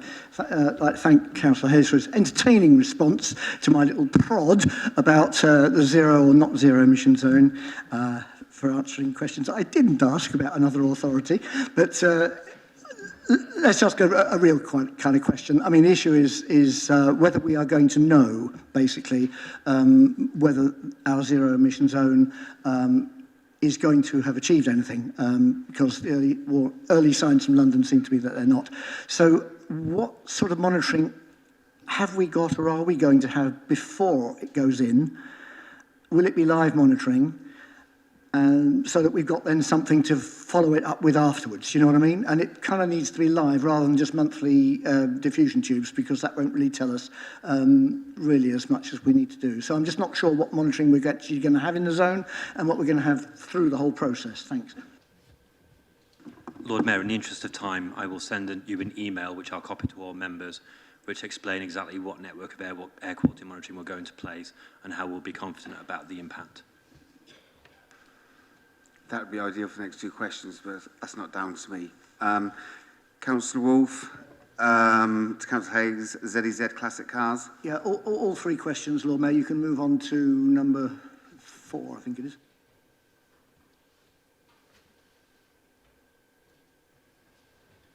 Thank you, very much appreciated. Councillor Pegg to Councillor Hayes, safety of cyclists in relation to a motorcycle and moped food delivery drivers. No supplementary. Thank you. Councillor Wade to Councillor Hayes, Seacourt Park and Royal Extension. Thank you, Lord Mayor. Could I ask Councillor Hayes to confirm at the council meeting on the 31st of January the number of days in which the extension has been safe to use because of low water levels and has also been open as a car park? It would also be useful to know the amount of revenue taken over those days as against the amount of days when only the main car park is open. I understand that the revenue isn't separate for the extension and main car park, but at least a figure for them both would be useful. Thank you. Maybe Councillor Hollingsworth, do you want to answer this, or maybe should we? No, Councillor. Sorry, Lord Mayor, the point I was making is I can't actually make out what she's saying. Could she take off the mask just for the question? She did. Oh, did she? Yeah. It's just the way that I mumble, Councillor Hayes. I'm sorry. Shall I say it again? Right. Could I ask you to confirm at the council meeting on the 31st of January the number of days on which the extension has been open between now and the 31st of January? There will be days when it hasn't been possible because of water levels in the car park, but there will be other days when the extension could be and probably will be open because of Christmas. And it would be useful to know what the revenue taken on those days when the extension is open is. Thank you. I think she's asking for me to commit to providing information on the 31st of January. I'm very happy to do that. And I'll look at the notes, see specifically what information was being requested. Thank you for that, Liz. Thank you. Councillor Miles, Councillor Gant to Councillor Hayes, OCC representatives at COP26. Yes, thank you, Lord Mayor. This is very disappointing. This is a sensible question about an extremely important matter to do with the actions of this council, and it's received an entirely trivial answer. Councillor Pippa Halings, for example, has reported to her council a speech requesting that the local government be included in the Glasgow COP successfully. That could have been something that Councillor Hayes referred to. My supplementary is, would he perhaps care to answer the question that he was asked? Thanks, Lord Mayor. It wasn't that I was overwhelmed by the question. I just thought that was actually the most important thing I learned. We've got so few years to meet the climate crisis, and every year that goes by with a Conservative-led government, which is going to do so little to meet the crisis, is another year lost. We had a major international summit hosted by the UK government in Glasgow, the first since Brexit, the first while a pandemic is going on, and they have thrown everything they're ever going to throw at the climate crisis at that summit when the eyes of the world are on the UK. So the point I'm making here is, if you actually want to achieve real change, there needs to be a new government.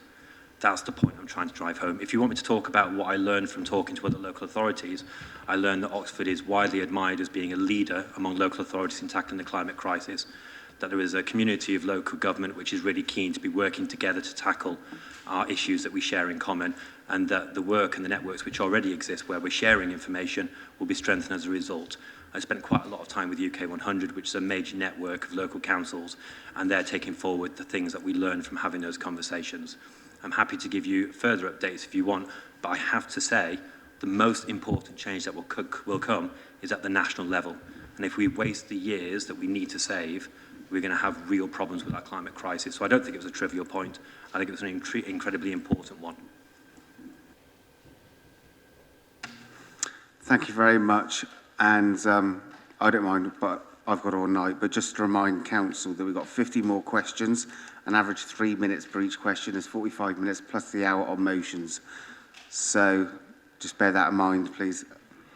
Okay, Councillor Jarvis to Councillor Aziz, East Oxford Community Centre. Councillor Aziz is not here. Who's stepping in to answer, please? Councillor Brown, off you go. As promised, no supplementary.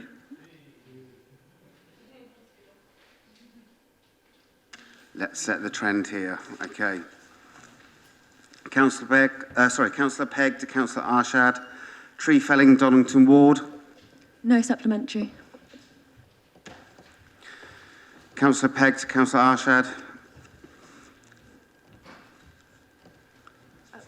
Yeah, I do have a supplementary.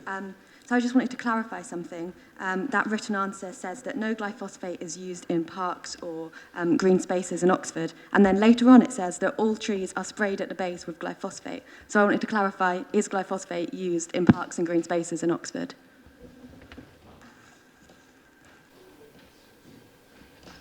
So as far as I understand, it's only used on, not used in parks and open spaces.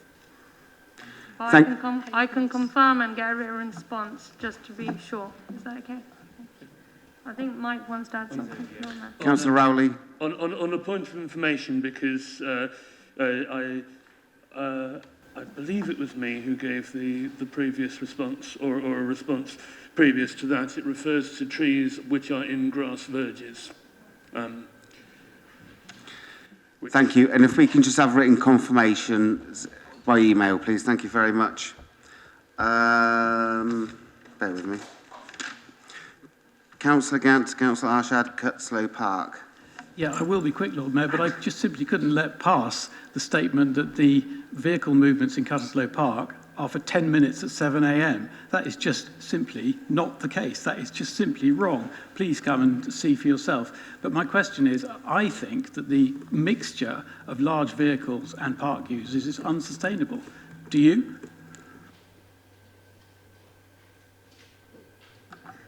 Thank you, Mr. Gann, Councillor Gann. The way I understand it is that the answer is quite clear. It's intermittent, but it's not regular.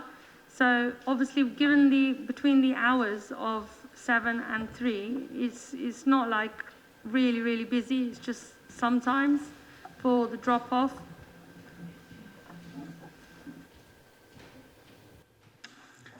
Again, you can have a written response, okay, from the Cabinet member and officers. Let's move on to the next question, please.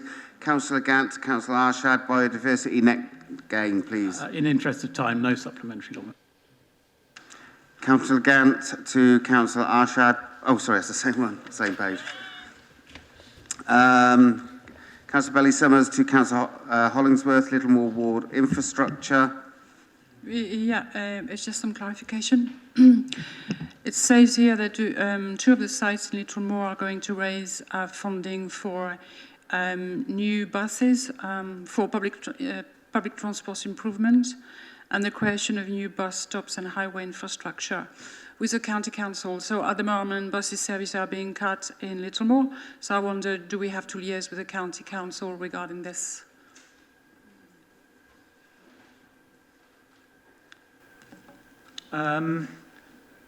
It's an interesting question. I think that one is going to have a written response. The County Council has announced bus service reductions, which are to commercial routes, which I think is why the Wolvercote one is different, if I recollect correctly. It's got some oddity about it because it's a school route. Obviously, this was £214,660 for the support of public transport in Littlemore. I therefore would assume that that has been spent on subsidising buses up to now, but I will have to go and check exactly what the County Council has spent it on. Could you check, please? Thank you very much. Yeah, that is what I just said. Thank you. Okay, through the chair next time. Okay, Councillor Landell Mills to Councillor Hollingsworth, Diamond Place, please.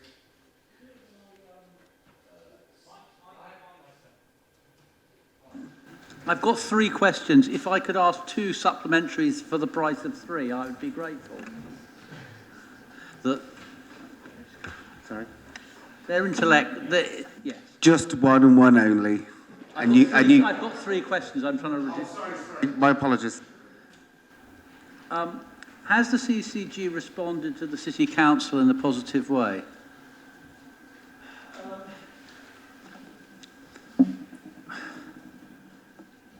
I want to choose my words very carefully here. The CCG is an organisation which is about to cease to exist. As we know, it's about to be replaced. I would say its engagement has been patchy. Let's use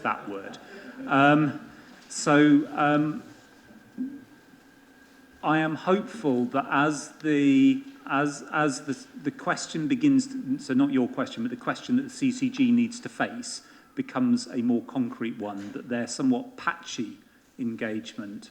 Are we being mechanically ventilated or something? Strange noises keep happening. I would hope that that engagement would improve. One of the challenges that we have is two doctors' surgeries who engage in one way and in one channel, and a CCG who engage through another channel. It would be very much better if the health service was not organised in this way, but I have no inclination whatever to have yet another health service or reorganisation. So I think what we will be doing is making the best of the shambles created by Mr. Lansley in terms of organisation.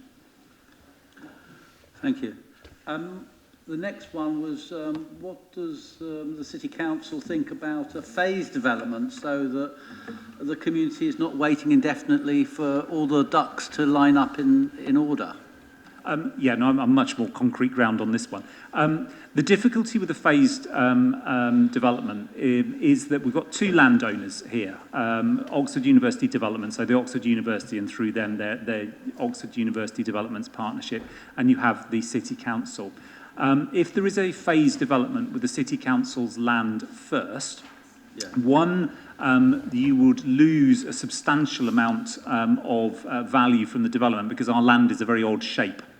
It's difficult to develop and there is a considerable marriage value, as it were, from doing the two sites together. The other difficulty with that is then that the planning obligations to re-provide the car park, the shopper car park at Diamond Place, to re-provide the community centre and potentially, and it is only potentially at this stage, I need to emphasise that, provide a medical centre would all fall on the City Council and would not fall at all on the university, and that would render the scheme entirely unviable. So I think a staged development is highly problematic, and that's why I've been emphasising, as have Oxford University Developments, that we need to move together and that we need to move at the pace of the partner that has to move at the slowest speed, which is Oxford University Developments, because they need to decant the current uses, and people more connected with the university will know what they are, from that building into a new development, which I think they're talking around Wellington Square currently is what they've said publicly. So they need to complete their Wellington Square development in order to create the space for the Diamond Place development to go ahead. I really strongly urge caution with this notion that somehow the council could go ahead. I think it would be highly problematic and almost certainly guarantee the non-delivery of any medical centre. Councillor Latif, please. Thank you. Thank you. Thank you, Lord Mayor. My apologies. I was caught unawares by the supplementary question and Councillor Hollingworth's response, but just put on record that as an employee of the CCG, I have a direct conflict of interest in that answer. Thank you. Noted. Thank you. Councillor Landell-Mills, you've got one more question to ask, please.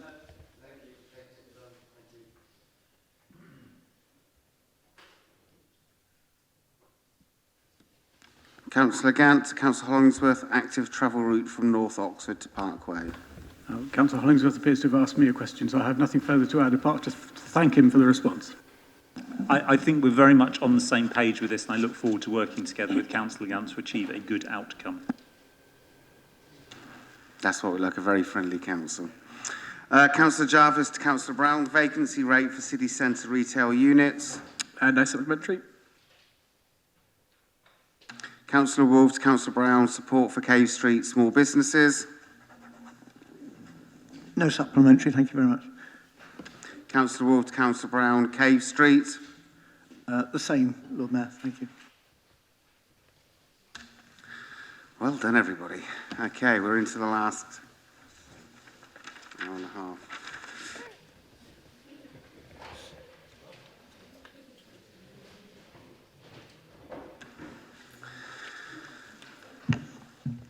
Okay, item 20, outside organisations. So we've got committee chair reports and questions, or not. And the first one is the agenda, page 285. We've got the OXEP and the Skills Board. And over to you, Councillor Brown. still trying to find the report actually, but may I commend my excellent report on this to council, and I'm very happy to answer any questions. Councillor Wolf, floor is yours. Thank you. Yes, I can't find my question written down, but it's particularly about skills. And what I was concerned about is we are entering a period when there is going to be a massive demand, as I see, for particular building skills, plumbing skills, electrical skills to meet the needs of zero carbon houses in future. It's known that there's a desperate shortage. I mean, there's actually a shortage of builders to build existing quality houses, let alone the new standards that we've got coming. So as I read that report, I was a little bit thinking, where's this, this enormous elephant, in the room? It doesn't seem to show in the report, doesn't seem to be something that they're talking about. It seems to be that the LEP doesn't think it's got any role really in being proactive in this area, and it's relying on supporting business out there, private business out there, to respond to market demand. We're thinking, actually, there's some real leadership needed here. So that's my question about the LEP and the skills. Is somebody taking proactive action, with our colleges and the rest, to really start getting these skills up and running? Well, the short answer is yes and no. So I think that the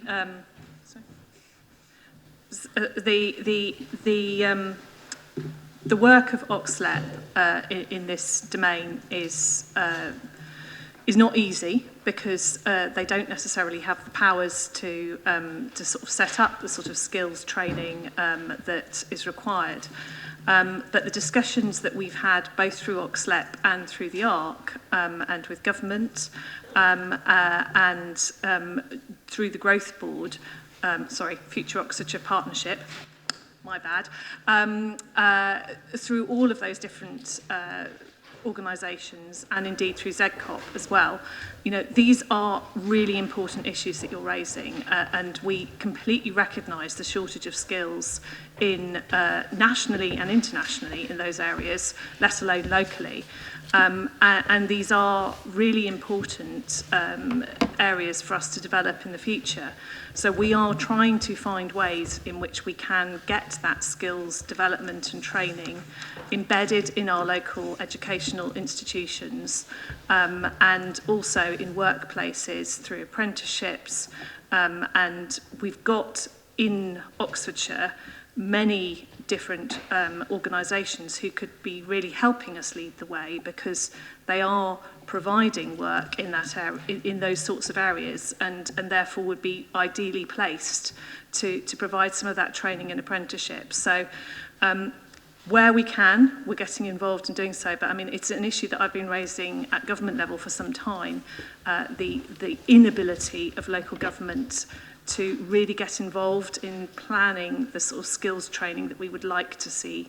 And, unfortunately, we don't really have all of the weapons that we need in this particular, I don't know why I use the word weapons, but you know what I mean. we don't have all of the tools, thank you, Councillor Hollingsworth, available to us that we would like in order to deliver the training programme we will need for our future. Councillor Gantz. Thank you. Paragraph 25 on page 280 of our main agenda pack talks about the terms of reference and the potential evolution of the LEP. It uses the phrase that the terms of reference are to better support central government policy objectives. Is the leader aware of any sort of tension around the local democratic oversight of initiatives taken by the LEP? We've had an item on our agenda this evening where the LEP has funded a programme in our city, essentially not giving us the option of not agreeing with it. A good scheme, but still one that they decided to fund. And at the end of that paragraph, it talks about the potential evolution. I wonder if the leader has anything further to add to that in terms of emerging government thinking, using the term loosely. Well, I mean, there is some democratic oversight of the LEP. All the local council leaders are members or directors of the LEP. An unpaid role, I hasten to add, in case anyone thinks that I'm getting an exciting salary as part of that piece of work. So we are involved in discussions, both at officer and member level, in terms of how LEP money is spent. And it's not accidental that that money is being spent on Cave Street. I mean, it's something that, you know, we have discussed with them. So I think that that's, you know, we do have that level of investment. But, you know, it's not democratically accountable in the same way that local government is, and that's for sure. There is an ongoing review by central government of the way in which LEPs operate. And as yet, we have no inkling for certain as to what the outcome of that will be. But my experience of working with the LEP is that it's actually very effective. And they have, I think Oxfordshire LEP has done a lot of very good work in terms of economic development and in its limited way, and you know, not so limited way, in terms of apprenticeships and skills, because you know, that it is difficult to get that work done. But they have had quite an extensive apprenticeship programme, and they've also had a very effective work experience programme, which I know is the envy of other areas. So I think there's an awful lot of work that they have done.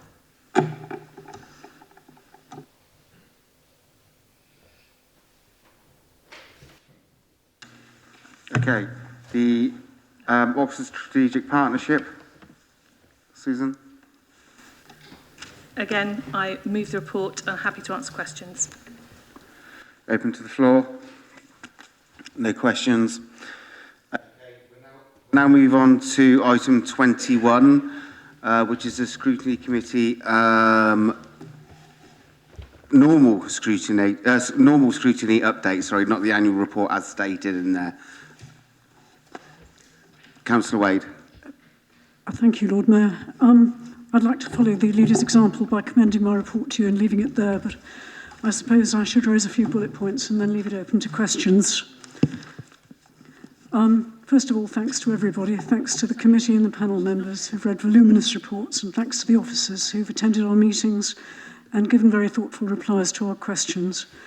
The briefing before you refers to 9 substantial reports which came to scrutiny over 4 meetings during the summer and the autumn. Apart from the October air quality report recommendations, which we are told will be responded to in December, they've all been responded to by Cabinet members, and mostly they've been agreed. The exception is the July electric vehicle report, and I won't go into that in detail because I know that brevity is the soul of wit tonight, I think. But one important EV recommendation was accepted, which is that if the EV strategy succeeds, its impact on other transport strategies, including the ZEZ, needs to be factored in. Our 3 panels have met and produced valuable recommendations. In particular, I must mention the Housing and Homelessness panel chaired by Councillor Linda Smith, where the involvement of tenant ambassadors widely is a major step. And the Companies panel chaired by Councillor Chapman now has a seat at the table of the Shareholder and Joint Venture Committee, and so can exercise a direct scrutiny of our city-owned companies. Again, this is a major step forward. I'm happy to answer any questions. Thank you. Councillor Gant. Thank you very much, Lord Mayor.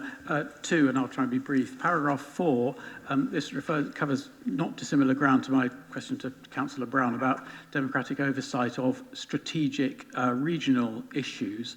This refers to when the Scrutiny Committee looked at the emerging text of the Oxfordshire Plan 2050 and concluded that although it could scrutinise it, it couldn't recommend any changes because although this text is passed legally by councils, it has to be passed by all councils. In other words, the text has to stay the same, which therefore, by definition, limits any one council's opportunity to change it. I wonder whether the current Scrutiny Committee has a view on that. And my second question is to do with paragraph 9, the update to the Tourism Management Review Group update, which I had the honour to chair 2 years ago. Due to an oversight has not been responded to by Cabinet. I assume that oversight didn't sit with the scrutiny function, and do we know when it will be responded to? Right, thank you very much for your questions. The answer to the first one is that I agree on behalf of the Scrutiny Committee that there is a genuine issue in respect to democratic oversight of strategic regional decision making. It is difficult when there are 5 separate councils, and the Oxfordshire Plan 2050 has to be passed by all 5 of them. Makes decision making very hard indeed, and I don't think we've really grasped the nettle of that.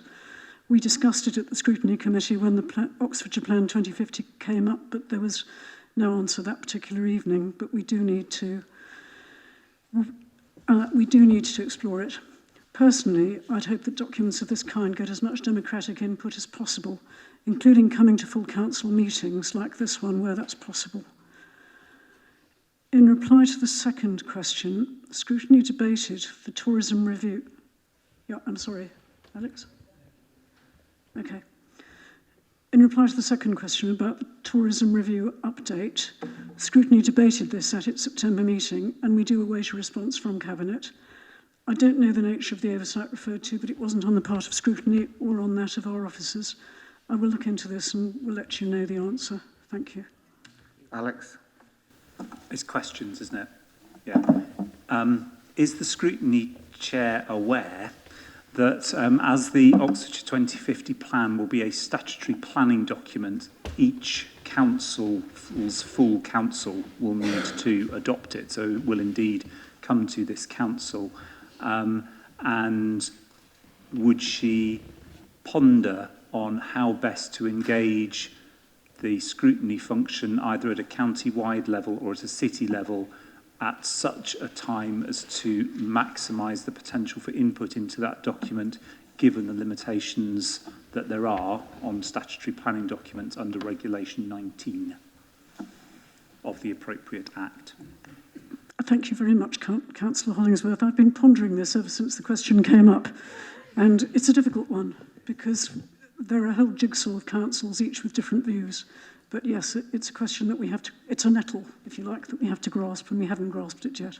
Thank you. No further questions to Liz? Okay, that moves us on to motions on noted. The scrutiny report was just to be noted. Yes. Pardon? Okay. And we've got to take a vote, I've just been informed. So those in favour, just raise your hands, please.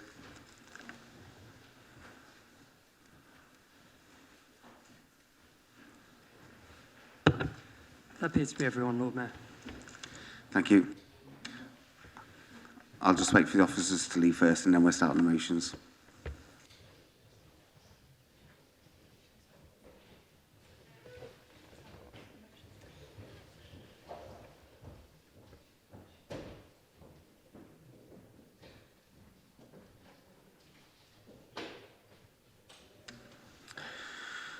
Okay, thank you very much. Just to remind people, we have 60 minutes on motions. And we'll start with the first motion, 23A, becoming a trans-inclusive council. And we have Councillor Pegg to propose a motion. Yeah, so I want to begin the discussion of this motion with some important statements. Trans women are women, trans men are men, non-binary people are non-binary, and trans rights are human rights. These should not be controversial statements to make, but unfortunately the transgender and non-binary community increasingly finds itself under attack from those who say that transgender rights conflict with women's rights. Just last month, the BBC published an ill-researched and inaccurate article claiming trans women were coercing lesbians into sex. LGBTQ+ charity Stonewall is being attacked for standing up for transgender people, and institutions from Channel 4 to the Cabinet Office are withdrawing from its diversity schemes. Try talking about transgender issues on social media and you'll quickly experience a snapshot of the vicious hatred that the trans community faces. Perhaps the stats show the stark reality better though. 2 in 5 trans people and 3 in 10 non-binary people have experienced a hate crime or incident because of their gender identity in the last 12 months. A quarter of trans people have experienced homelessness. 2 in 5 trans people and half of non-binary people say that they adjust the way that they dress because they fear discrimination or harassment. 2 in 5 trans people say that healthcare staff lacked understanding of their specific needs when they were accessing general healthcare services. And here in Oxford, a 2019 report from Oxford University Students' Union found that 98% of transgender students experienced mental health problems during their time at Oxford. I want to thank Hannah Massey of Trans Oxford for speaking in support of this motion earlier in this meeting. She spoke powerfully of the struggles transgender and non-binary people face, from extraordinarily high levels of mental illness, self-harm and suicide, to the ordeal of having supposed conversion therapy forced upon you. I hope that hearing directly from the trans community of the threats and discrimination that they face makes clear the importance of standing up against transphobia and of supporting this motion. Of course, many of the issues we need to tackle to improve life for transgender and non-binary people go beyond the powers of this council. We cannot cut waiting times for those referred to the specialist gender services so that people are not forced to wait 4 years or more simply for a first appointment to be assessed. We cannot bring to justice those who killed the 375 transgender people murdered globally this year. We cannot even force the Conservative government to make it easier for trans and non-binary people to get legal recognition of their gender. But we can make it clear that this council values, respects and supports transgender and non-binary people. We can commit to educating ourselves and to making changes to our ways of working to make life easier for trans and non-binary people. As a queer woman, I have benefited unimaginably from the campaigners who came before me and fought for gay rights. I believe we now have a responsibility to fight with the same fire and determination for the rights of our transgender and non-binary friends. I hope you'll be able to support my motion.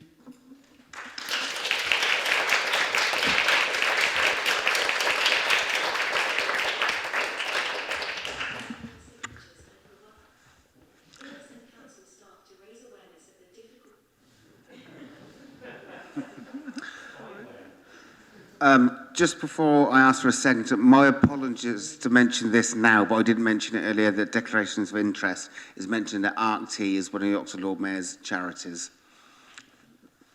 Okay, Councillor Jarvis, please.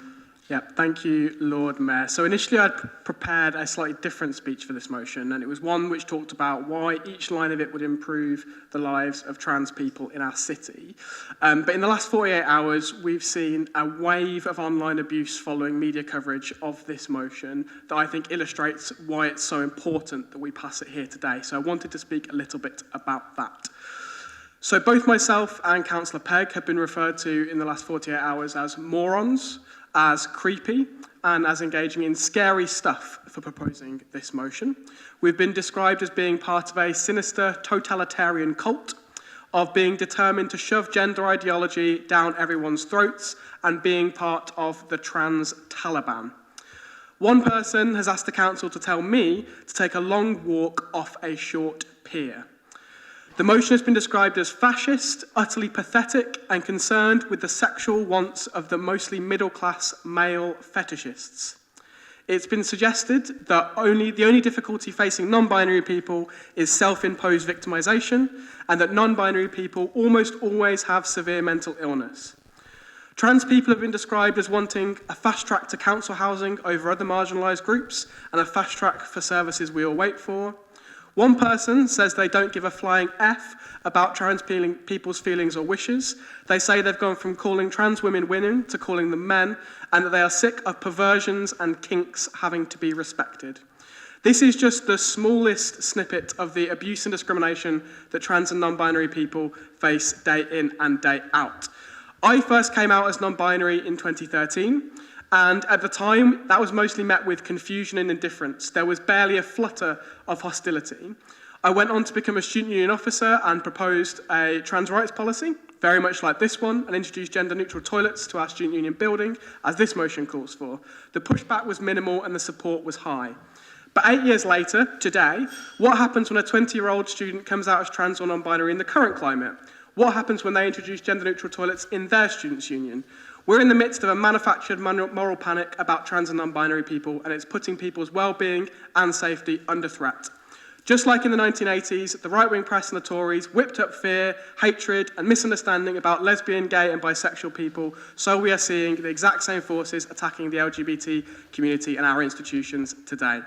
The comments I read at the beginning of this speech are just the tip of the iceberg whenever trans and non-binary people speak out and call for their rights to be respected and for an end to discrimination.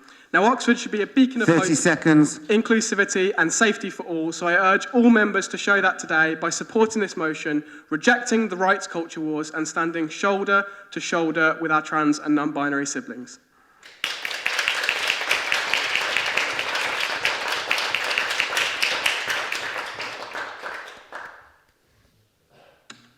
Paula. Thank you, Lord Mayor.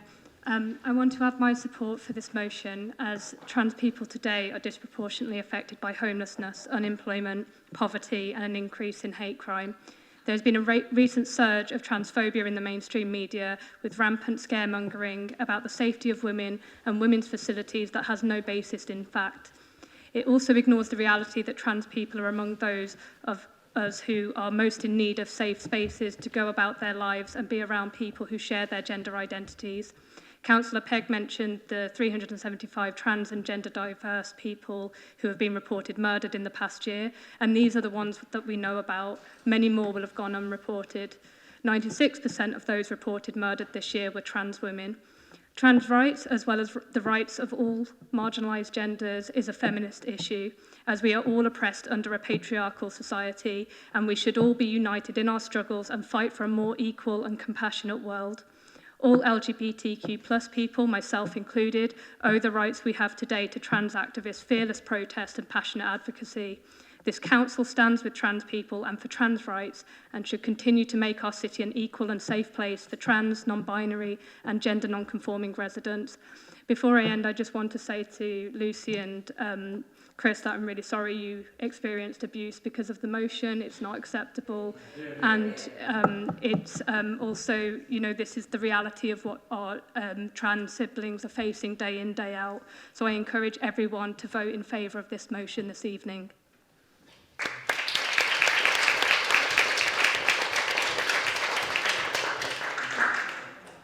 Thank you, Councillor Dunn. Councillor Gant. Then I've got Councillor Hayes, Councillor Rowley. Is it me? Okay. Thank you very much, Lord Mayor. I am not only pleased, I am proud to support this motion. This City Council has limited ability to act on its own, but what it can do, it should do, and it must do. And this is an intelligently thought through and carefully worded motion to enable us to do exactly that. I won't add my voice to what's already been said about the challenges facing members of the trans community, because it's already been done very eloquently by Hannah Massey and by councillors who've spoken already so far, and indeed in a similar motion that was passed at South Oxfordshire District Council recently, and the speeches there are on the public record, and I'd commend them to members of this chamber. But there's something else that we can do as well, which Chris, I think, has very bravely highlighted it to us, which is that we can take a stand absolutely publicly and say we will simply not put up with, not be bullied by, not tolerate the kind of abuse that he has described to us. I was also called a fascist recently, and it was when I proposed that the County Council drop the use of the word chairman and replace it with the word chair. Well, it's a trivial issue, it's a joke, but I'll be honest, it upset me, and that is a tiny little thing compared to what Chris has just described and compared to what others, and I'm sad to say, particularly women, put up with when they have the bravery to put their head above the parapet and serve their population and their community as councillors and in other roles. And I am honoured to be able to stand alongside them and say that I support the stand that they've taken and support this motion.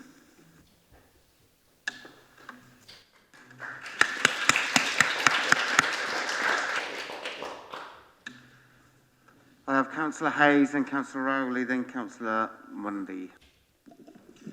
Thanks, Lord Mayor. I won't use all of my time so others can speak. I just want to say three brief things. The first is that trans people are human beings, and it's really important to remember when we talk about rights that the rights that people have are on the basis of being human beings. and we need to just look at that core fundamental that we all share. Human rights have been introduced all over the world, particularly for trans people. The rights that exist are already being weakened. There need to be more rights added, and the whole agenda needs to be shaken up, and that's why this motion matters, because it helps for this City Council to say with one voice that it stands by human rights, generally, and it stands by the rights of trans people, too. It's also worth saying that all women, including trans women, face misogyny, harassment, abuse, violence, sexual exploitation. The whole list goes on, and we will have a motion that we will be discussing very shortly on that. And it's right that we stand with women as they face those experiences, and we try to address the behaviours which cause them. And lastly, as a gay person, as a deputy leader of this council, I am proud to be gay, I am proud to belong to the LGBT community, and there are efforts... That doesn't use up my time, does it? There are efforts in our society to divide trans people from their LGBT brothers and sisters. I don't stand for it, nor should anybody who belongs to that community. It's important to remember that the fight for gay liberation in the 60s, particularly in New York, involved trans people whose record and whose contributions have been historically erased and need to be recovered. It's right to remember that today's fight for LGBT equality isn't just a fight for trans equality, it's a fight for equality across all of those letters, and it is led by trans people as it is by LGBT people. And we all need to be standing together as one community. And the final point I will make is, having spoken about women standing together, having spoken about the LGBT community standing together, we are stronger together than when we choose to stand apart. The Labour Party is a party of equality and solidarity and common cause. And in this motion, all parties are sharing in that. If we stand with one voice and we send a signal to the whole of the city that we believe that trans rights are human rights, that we believe that everybody is equal and worthy of human dignity and respect, that will mean so much.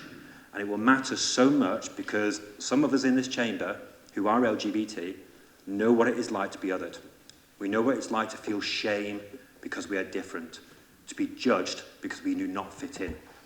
My experience of that is minimal compared to others in this chamber.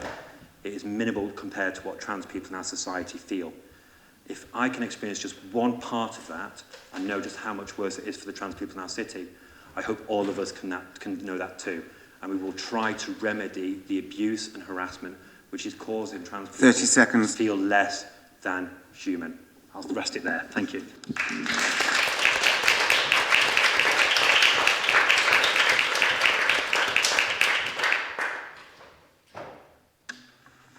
Mike, the floor is yours. Thank you, Lord Mayor. 3 points, if I may. First, I'm honoured to know a number of trans people in my ward whom I have striven to help over the years. Not, I have to say, middle-class fetishists, but working-class people, including female-to-male trans people who have suffered psychologically and materially from misogyny as women and from transphobia as trans men. So I don't believe there is any. I don't believe there is an opposition between fighting those forms of discrimination. Secondly, when I was a teenager, it was actually illegal for my school to teach me that my sexuality was acceptable. Having won acceptance and respect in society for who I am, I'm not about to pull up the ladder after me. There's no LGB without the T, I believe is the phrase that goes around in the saner parts of Twitter. Third, I mean, we've all had these people on social media telling us that this motions like this propose something that's not natural. It's what they said about gay people in the 80s. It's what they said about women going to work in the 1920s.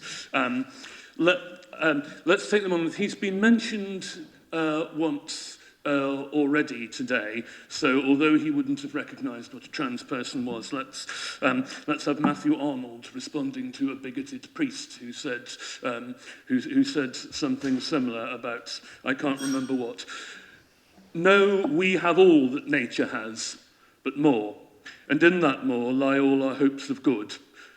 Your nature's cruel, we are sick of blood. Nature forgives no debt and fears no grave.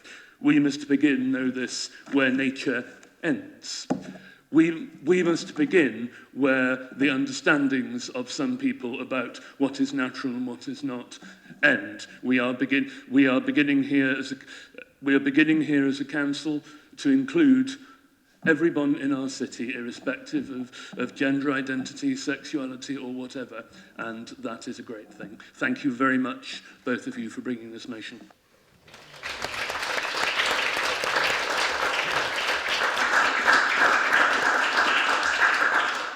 Councillor Ed Mundy. Thanks, Lord Mayor.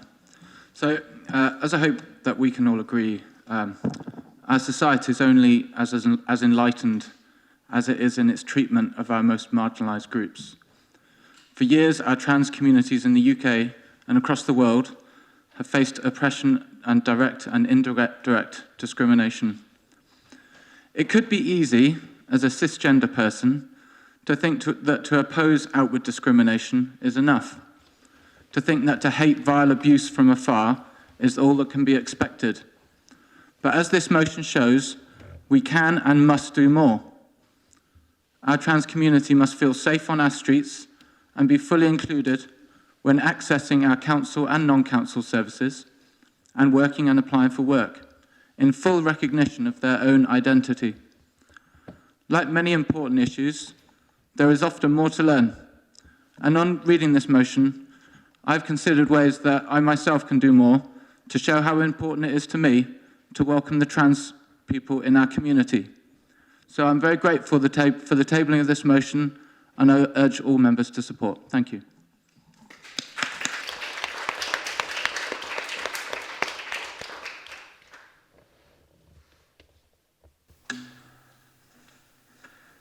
Yeah, sorry.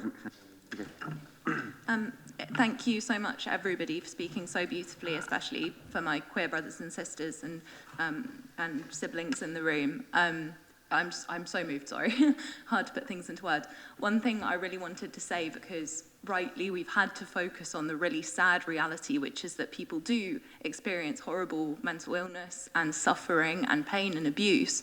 But I just wanted to say that trans joy is real too, and it's our responsibility as people in politics, it's everybody's responsibility to make the world an accepting place for these people. And compassion's so important, and that's just what this motion is. I know that I was, as a queer woman, going through the schooling system, seeing homophobia and no place for myself. That had a huge toll on my education, on my health, on my happiness. But when I found a community and people who supported me, I could be myself, and I was happy. And there are so many people that still have trouble accessing the services they need and the community they need, and they have to hide away in the closet and then come out and then hide again, and they can't just be themselves 24/7. And I know that that takes its toll as a queer woman with relative privilege. So whatever abuse any of us might get, and we shouldn't, it's an insult to democracy. I'm so glad to be able to play my part in standing up. And yeah, thank you so much for bringing this motion and uniting all the parties here on this issue. Thank you.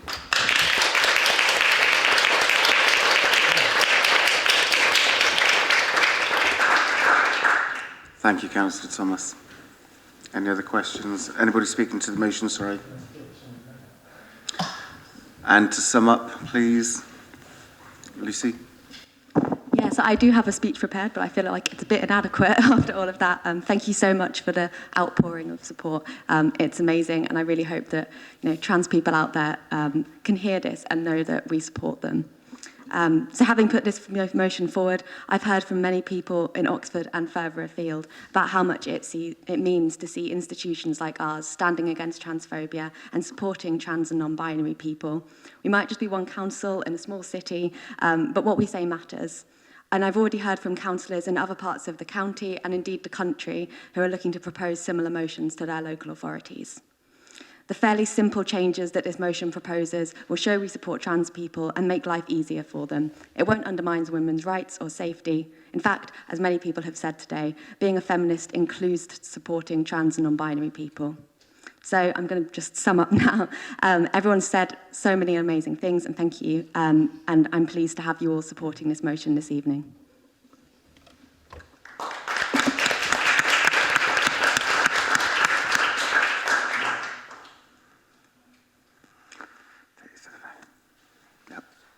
Okay, let's take this to the vote, please. Hands up, those in favour of this motion, please.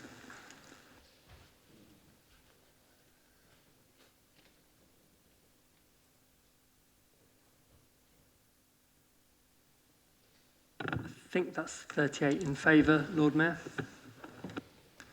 Carried. Carried. Thank you very much. Yes, thank you very much, Lucy and Chris, and thank you everybody for your contributions.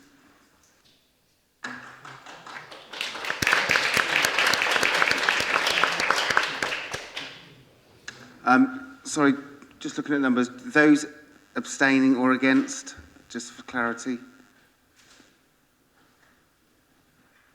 Andrew, could you just remind me, what were the numbers again? 30? 38. And we have how many here? I think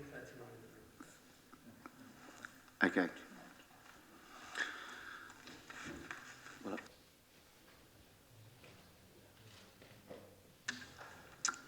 okay, that brings us on to the next motion, and just to remind you, we have 35 minutes to go through the next couple of motions. And we've got violence against women and girls, and Evan's going to propose this, I believe, and Louise to second. The floor is yours. Thank you, Lord Mayor. Originally, Councillor Aziz wanted to propose this motion, but because she's not here, so I'm going to. Violence against women and girls continues to be a widespread and persistent violation of human rights. Sorry.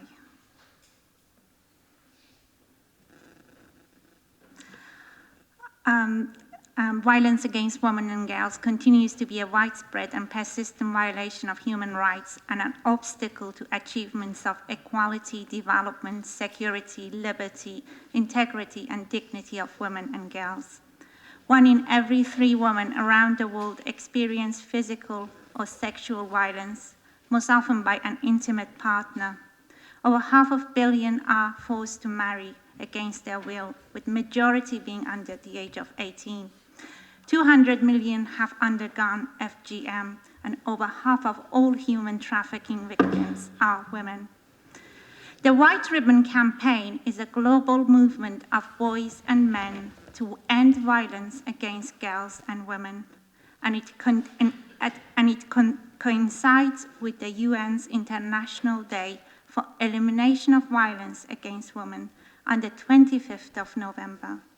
Boys and men who participate in the White Ribbon Campaign are encouraged to wear white ribbons to show their support. Tonight, in this chamber, I wish to take this opportunity to remember the plight of all women and girls who have faced misogyny, sexual harassment, violence during the pandemic, recent humanitarian crises, conflicts, and climate disasters. Violence against women can happen to anyone from any group, background, and walk of life. There are no stereotype groups. Yet, the current support services exclude those with no access to public funds, state benefits, and council housing. The legal system also lets down women experiencing violence, as legal aid entitlement criteria makes it impossible for many women to access legal advice and support, especially those in employment but on low income. I know all these too well, as I have been there and lived through it. Sorry, just bear with me a sec. The same applies to women with immigration status issues, and now the new immigration bill will make the situation even worse for many vulnerable women due to the bill's uncertainties around issues faced by women experiencing the domestic violence. This motion calls on the Council to do everything it can to build a city free from misogyny and violence against women and girls, to create a violence against women and girls task force, which includes the voices and lived experience of all women, including, of course, trans women. This motion also calls on Council to become a white ribbon accredited organization, so male violence against women and girls is tackled by men. Thank you.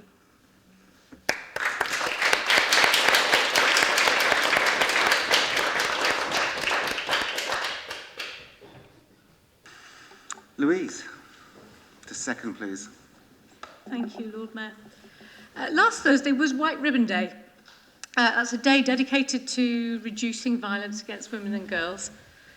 It says something, doesn't it, that we need a White Ribbon Day, a day when we ask men to think about what they could do to make women and girls safer, a day when we have to start promoting campaigns like the Don't Be That Guy who, who laughs when their mate grabs somebody's breast. It really does say something that we need to have a White Ribbon Day, and I think that what it says is that violence against women and girls is so endemic, and we've just heard the numbers from Evan's speech there. It's so common that we actually need to make people step back and take a moment to examine their behaviours. It says we really need to have a reset of people's attitudes. This problem, of course, is way, way bigger than the council. It's society-wide. It spans everything from the cheapening of discourse in social media to rape and murder and domestic abuse. So the task force we're wanting to create, which will be convened by Councillor Aziz, will bring together women and girls from all groups across the city, bringing their experiences to us so that we can understand all aspects of the problem, I hope, and then we can start to look for any and every way that we can start to push this wholesale shift in the way that men treat women that we actually need to undertake. And when I say women, I do of course mean women, trans women and girls. So I want you to support this motion, and I think we should join with the number of other councils across the country who have already become white ribbon accredited organisations. And I think this is, if nothing else, it's just part of our public sector equality duty to do this. So please support the motion.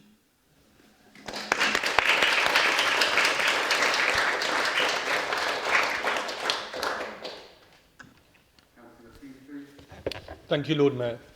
If I'd been asked just 2 months ago about my biggest achievement to date, I may have dithered in my response.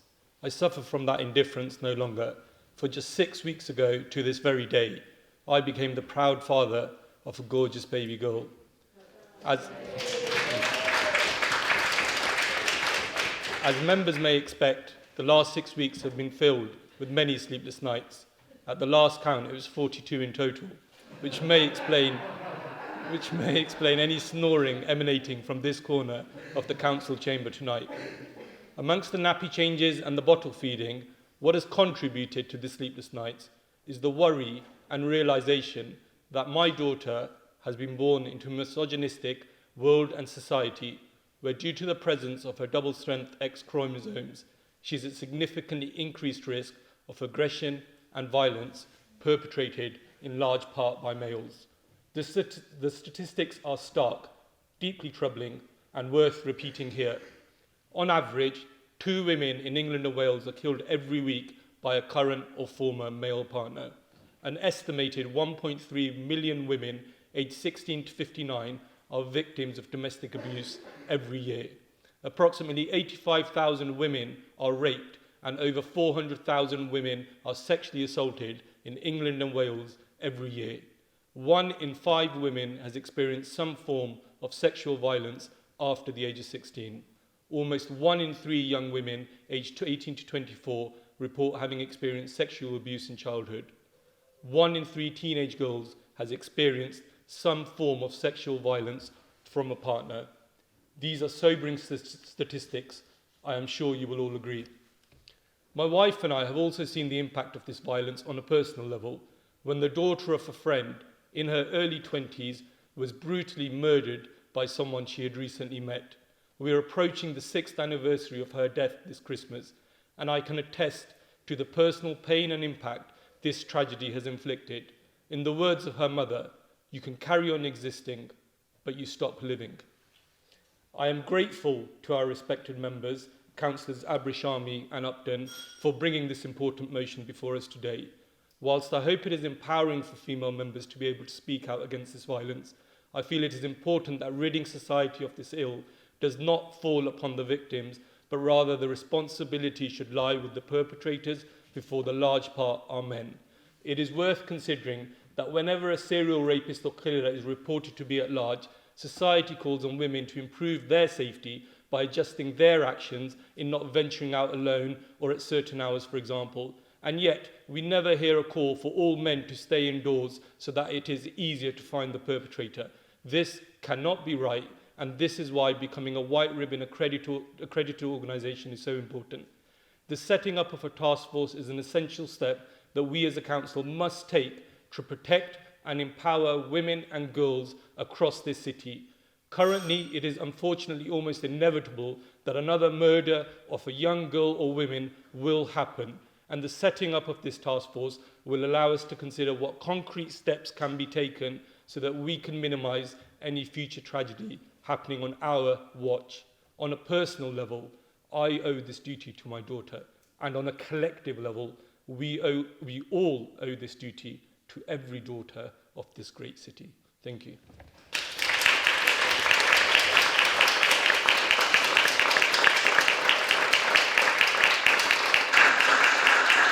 Mavili, 3 minutes, please. Thank you, everyone, for bringing this motion and for the very powerful speeches that have already been made. We have already spoken at length about some of the personal individual actions that can be done to actually rid society of this evil, but we have to really think about the systems here, and patriarchy and white supremacy are absolutely inherently linked and systems of oppression, and they have been going on for centuries. You cannot fail but notice going into every Oxford college that there are white men staring down at you from every single hallway. And in fact, we cannot forget Rhodes Must Fall, which was a campaign to try and address the issue of imperialism within Oxford and further afield. And I just want to remind us all that quite a few of the current government and a lot of individuals who are within that government who are putting forward bills that are really going to make it much, much more difficult for us to fight both patriarchy and white supremacy. The Borders and Immigration Bill, which has already been referred to, which is going to worsen the suffering of the most marginalised people. Immigrant women who do not have recourse to public funds are going to be forced into further destitution due to a lack of support for them and for being made to be a criminal for having to seek sanctuary. And the police bill, which how can we forget? And these are we're being told that this is necessary for our society, but in fact, we are actually going back on rights that have been fought for by the suffragettes and by women and men in our history. And patriarchy and white supremacy are systems, and men and women can all be complicit within that. So I urge everyone to really think about their own role within that system and think about how we can all stand in solidarity and really battle against these evils that are systemic and not individualistic. Thank you.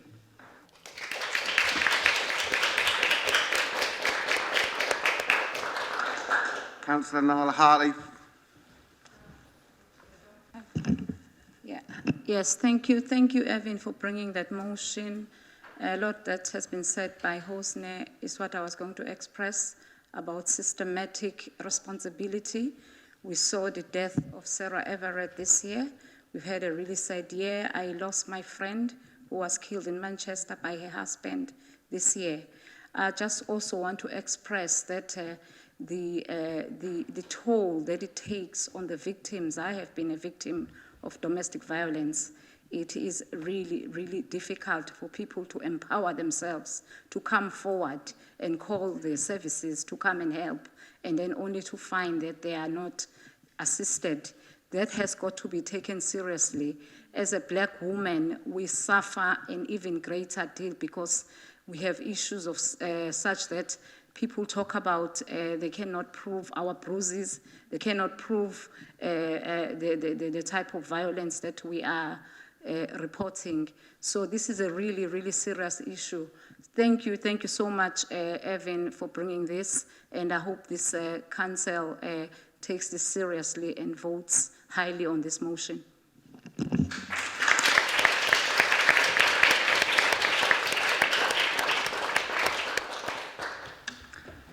Councillor Abershami, are you going to sum up? Oh, sorry. Councillor Wade.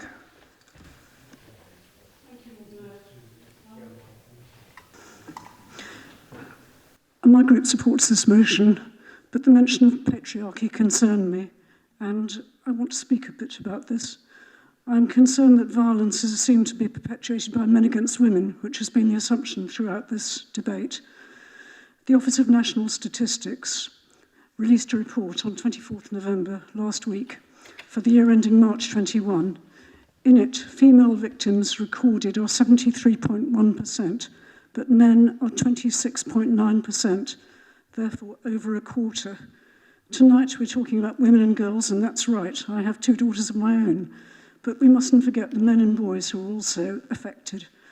This won't be part of the motion, but it needs to be said when so much has been said around this debate. Thank you. Councillor Brown.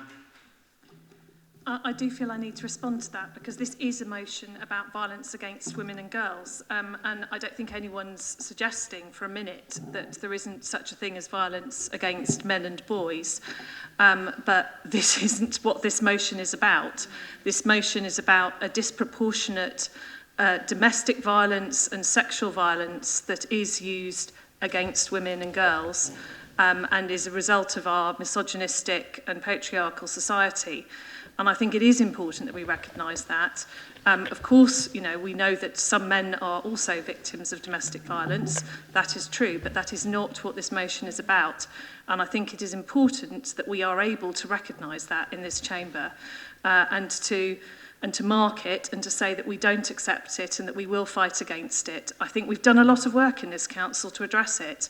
We had an excellent domestic violence review, scrutiny review, which was led actually by Councillor Shaister Aziz, and the results of that review are being implemented by Councillor Upton and Councillor Aziz as part of their cabinet portfolios.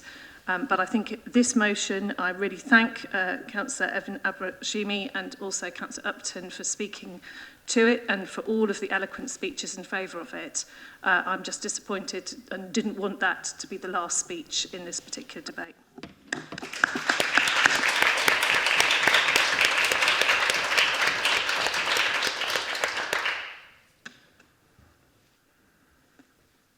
Councillor Ashad. I really want to thank everyone for speaking up about this, and you know, I'm going to keep it really short. There's just no excuse for it. There is no excuse for it, and that's all I want to say at the moment.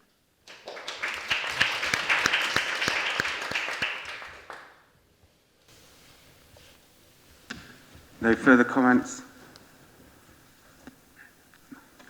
Okay, Councillor Abershami, would you like to sum up, please? Thank you, everyone, for your amazing words and your support to this motion. I hope the task force can be, a tool that we can all work together and try to have a city where there is no violence against women and girls. Thank you, everyone.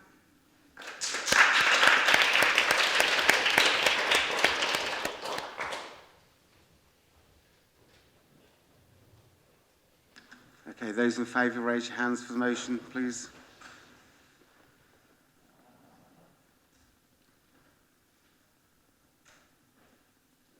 That's 39, Lord Mayor, which is everyone. Thank you. Carried. Only I can do this, but Lord Mayor, I do need to take a 2-minute break. My apologies.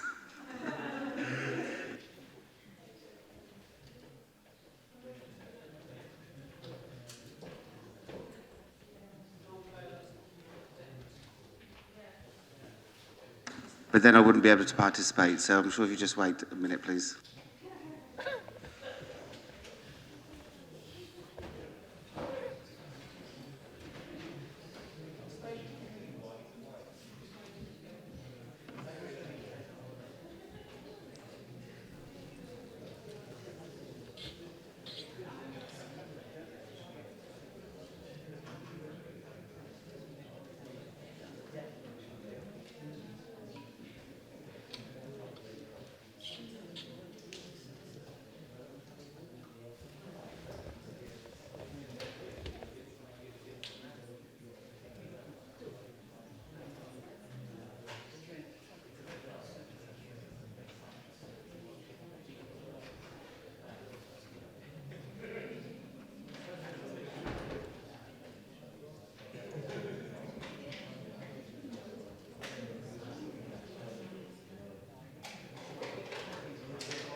My apologies and thank you for your patience.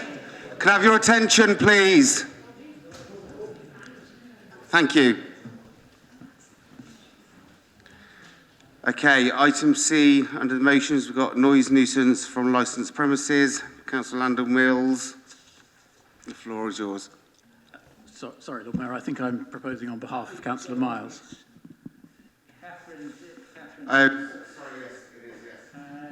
Councillor Gant, yes, to propose, and Councillor Landon Mills to second. Thank you. Thank you very much, Lord Mayor. So, once again, I'm speaking on behalf of Councillor Miles. So, if Council notices a marked improvement in my performance, it's because this isn't really me. The City Council is currently failing residents in its approach to dealing with statutory noise nuisance from licensed premises, pubs, bars and clubs. Imagine you're a parent with a young child. It's midweek, a school night, it's 9 p.m, and in your child's bedroom you can clearly hear music from one of many potential neighbouring nightclubs or pubs. It's keeping your child awake. It will keep you awake as it continues until after midnight. If you're lucky, you can go and investigate the source of the noise and ask them to turn the music down. The bar manager may say they will. They may even offer you their mobile number so you can coordinate with them on noise levels from your home. But despite this, the music is turned back up a short while later. Imagine you're a single parent and you can't leave your child, or you're disabled living in sheltered housing and face mobility issues. You can't leave the house. The out-of-hours noise service only works on Friday and Saturday nights from 10 p.m. to 2 a.m, and so you have to put up with it. Maybe you don't have a smartphone and can't use the noise app. So if you have the energy, you may email the Safer Oxford email address to complain, but the previous complaints have resulted in no action. Imagine you're an elderly resident with a heart condition. The deep bass from music played in the neighbouring pub garden is seeping into your living room. It is sending your heart racing. You can't watch TV or go to sleep until it stops. You are overwhelmed by a sense of anxiety. You know where the music is coming from, but the noise helpline only starts operating at 10 p.m. You wait to call it. Then you're on hold for 20 minutes. You eventually get through to the operator. They say they will try and send someone to investigate, but there's no guarantee. Noise from licensed pubs, clubs and bars is negatively impacting the well-being of many residents. Some are literally losing sleep over it. Others feel they have no choice but to move from the home they have lived in for decades. This is noise that is above acceptable levels within the licence of the premises. This problem seems to have got worse post-COVID lockdown. Some proprietors are trying their luck. But we know this council takes its responsibilities seriously and it wants to protect the most vulnerable. We also know that this council values the significant contribution of the hospitality sector.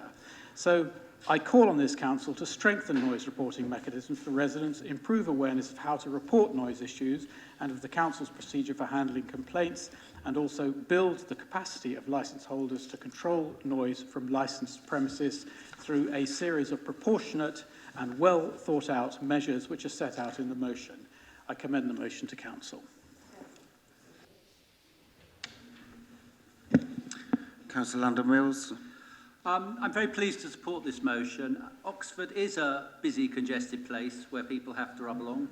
Boisterous pubs and outdoor music are central to that mix. However, noise pollution is a very real problem, and there are clear rules and guidelines as to what acceptable levels are, and these are being breached regularly. This summer's been particularly bad with, and I think people have found that through their own casework, with pubs and bars making greater use of outdoor spaces in response to the pandemic.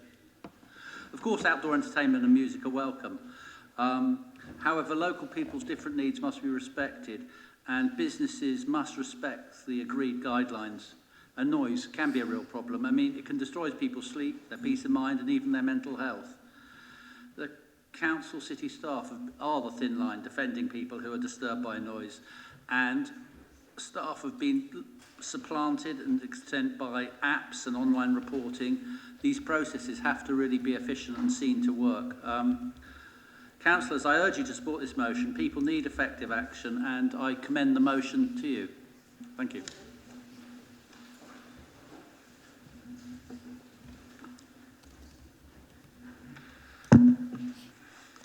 Thank you. Councillor Clarkson. Thank you, Lord Mayor. Yeah, I'd like to say in response, I do understand that some people have found it particularly difficult getting used to noise, particularly with more outdoor tables, but also that is allowing outdoor tables has been an absolute lifeline for our hospitality and sector in Oxford.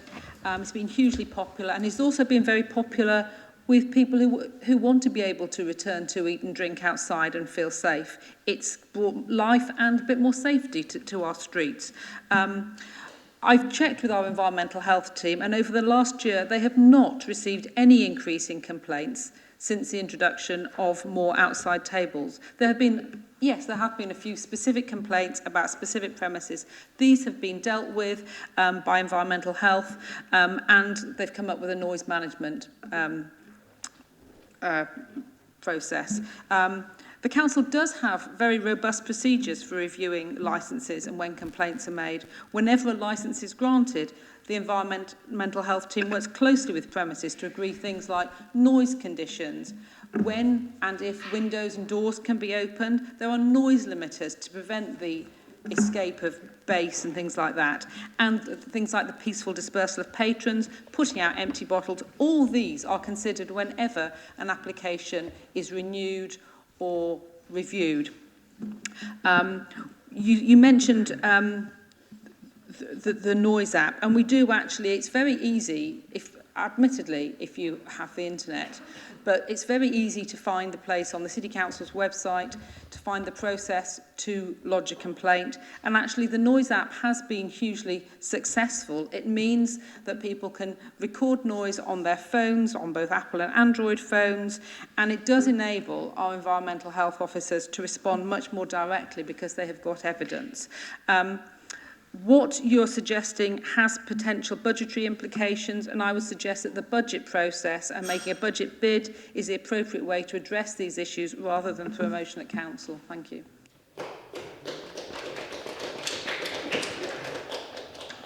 Councillor Hayes.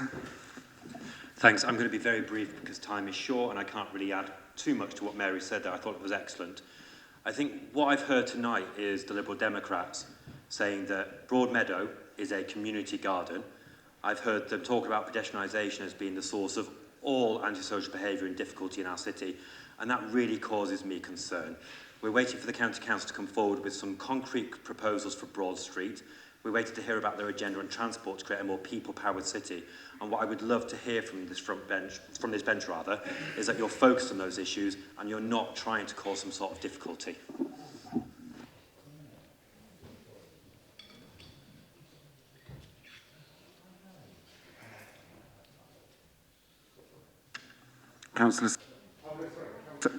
Councillor Brown, then Councillor Smith. Thank you. Sorry, I'm having trouble getting a button to work. Thank you, Lord Mayor. I mean, I have to say, one of the things I was particularly puzzled at in this motion is the request to produce a leaflet for residents to download from the council website with information about how to make a noise complaint. I literally typed the words noise complaint into the Oxford City Council website and came up with the very helpful, very simply written pages which say how to report a noise problem. I literally can't think of any more easy way in which to try and find that information. And if you want to print it off, there's nothing to stop you doing so. But I don't really understand what additional information the Liberal Democrats need. Councillor Smith. I will keep it brief. I think that the motion was brought through frustration of not being able to get some help with regard to noise, continual noise, midweek mostly, from some licensed premises. The leader has just mentioned the ability to download from the council's website a leaflet, and that would be fine, as long as you have access to the internet, which has actually been mentioned already.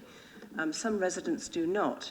In fact, recently with our WhatsApp group that was set up for our own street and area with regard to response to the COVID pandemic, we have discovered now that there are several households without access to the internet or a smartphone as such.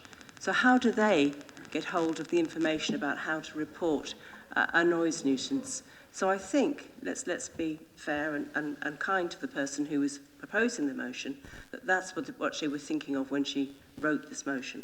It's about actually helping others who haven't got access to the internet.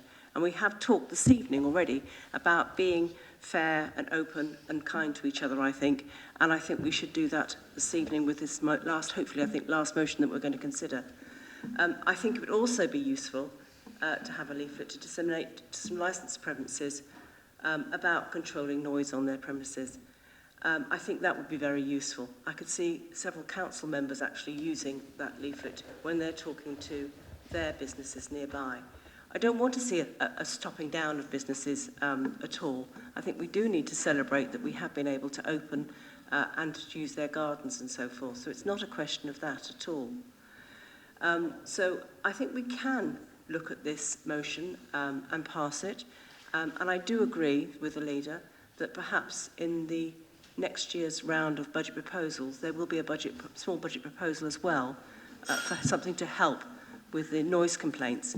Waiting 20 minutes, you quite often give up trying to get through to the emergency line. It is very difficult. I've had that in my own experience, in fact, when we had residents ringing me with regard to a noise complaint from a premises. Thank you. Thank you very much. Councillor London Wheels, turn your mic off, please. I was just going to quickly say, I mean, I think that the... Oh, was you? Can I say... Was you? Thank you for letting me know. Very brief. Actually, wait your turn, please. Thank you very much. Councillor Wolfe. Thank you, Lord Mayor. I feel as a councillor in one of the areas most affected, I suppose, by these things, I feel obliged to say something. I'm struggling to raise great enthusiasm for the motion.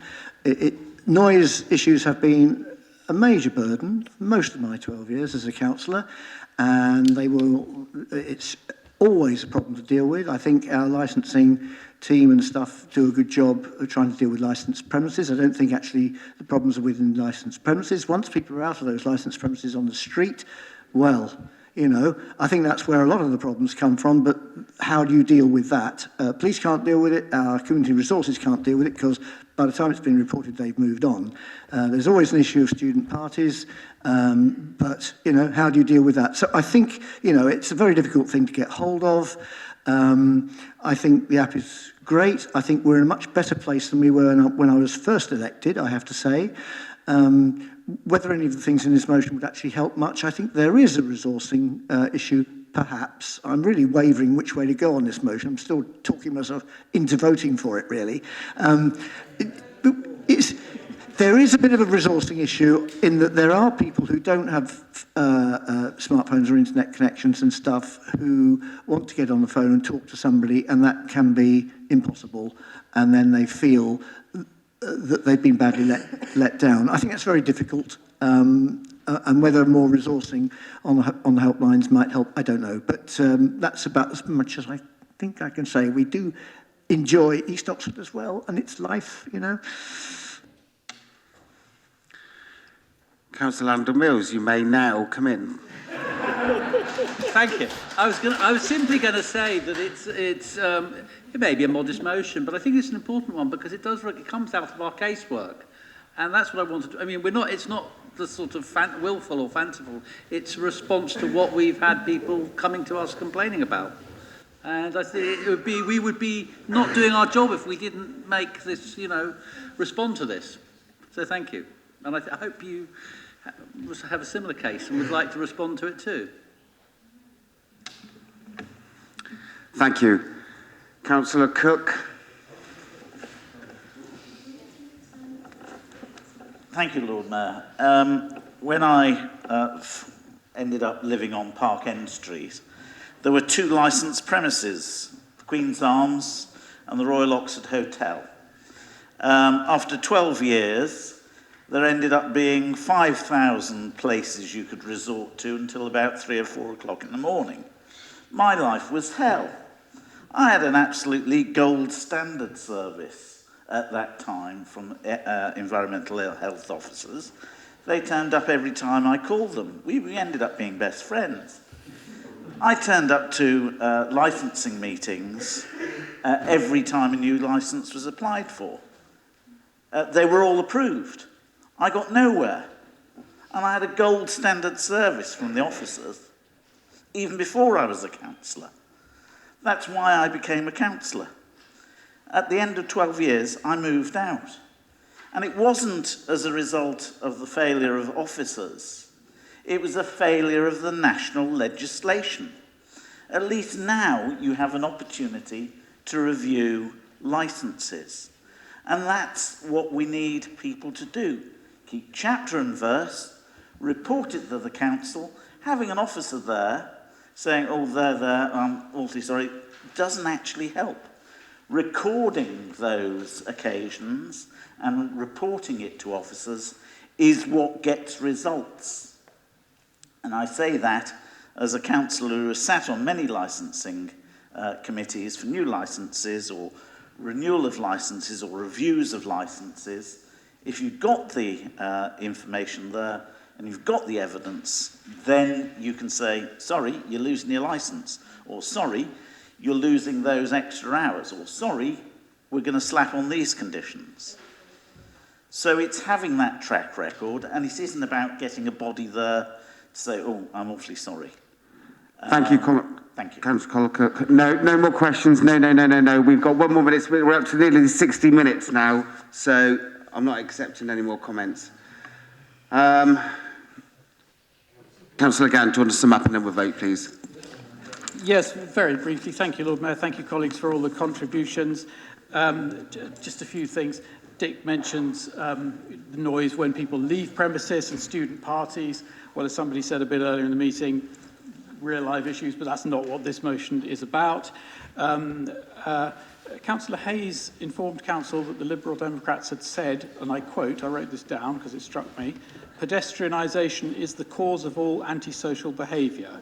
I don't believe we did say that. I'll look forward to reviewing the recording of this meeting.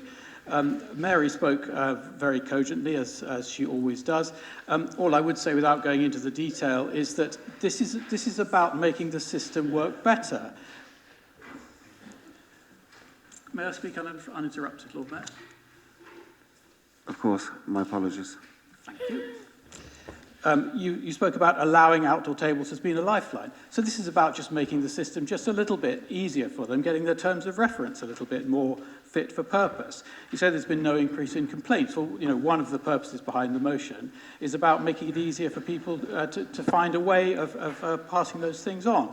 And as Councillor Roll-Smith said, this is based on experience of reports that we have all received. It is a very modest motion. Look at the first words of the bullet points that it recommends: review, appraise, strengthen, increase. This is just a sensible thing to do. Please vote for the motion. Thank you very much.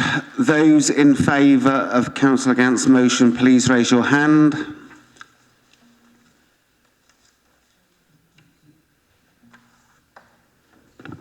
Make that 8, Lord Mayor.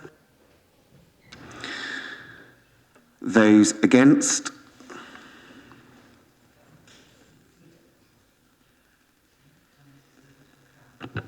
$27. So it falls. Thank you very much. Okay, we're not going to take any more motions now. We've just gone past the full 60 minutes, which means just the next motion, the Oxford Stadium, when it comes to the next full council, we'll have time to debate that and not to rush it. So we just need to note on items 24, matters exempt from publication. So just to note, isn't that? Sorry? No other questions? No? Done. Okay. Full council is finished. Thank you very much for your patience.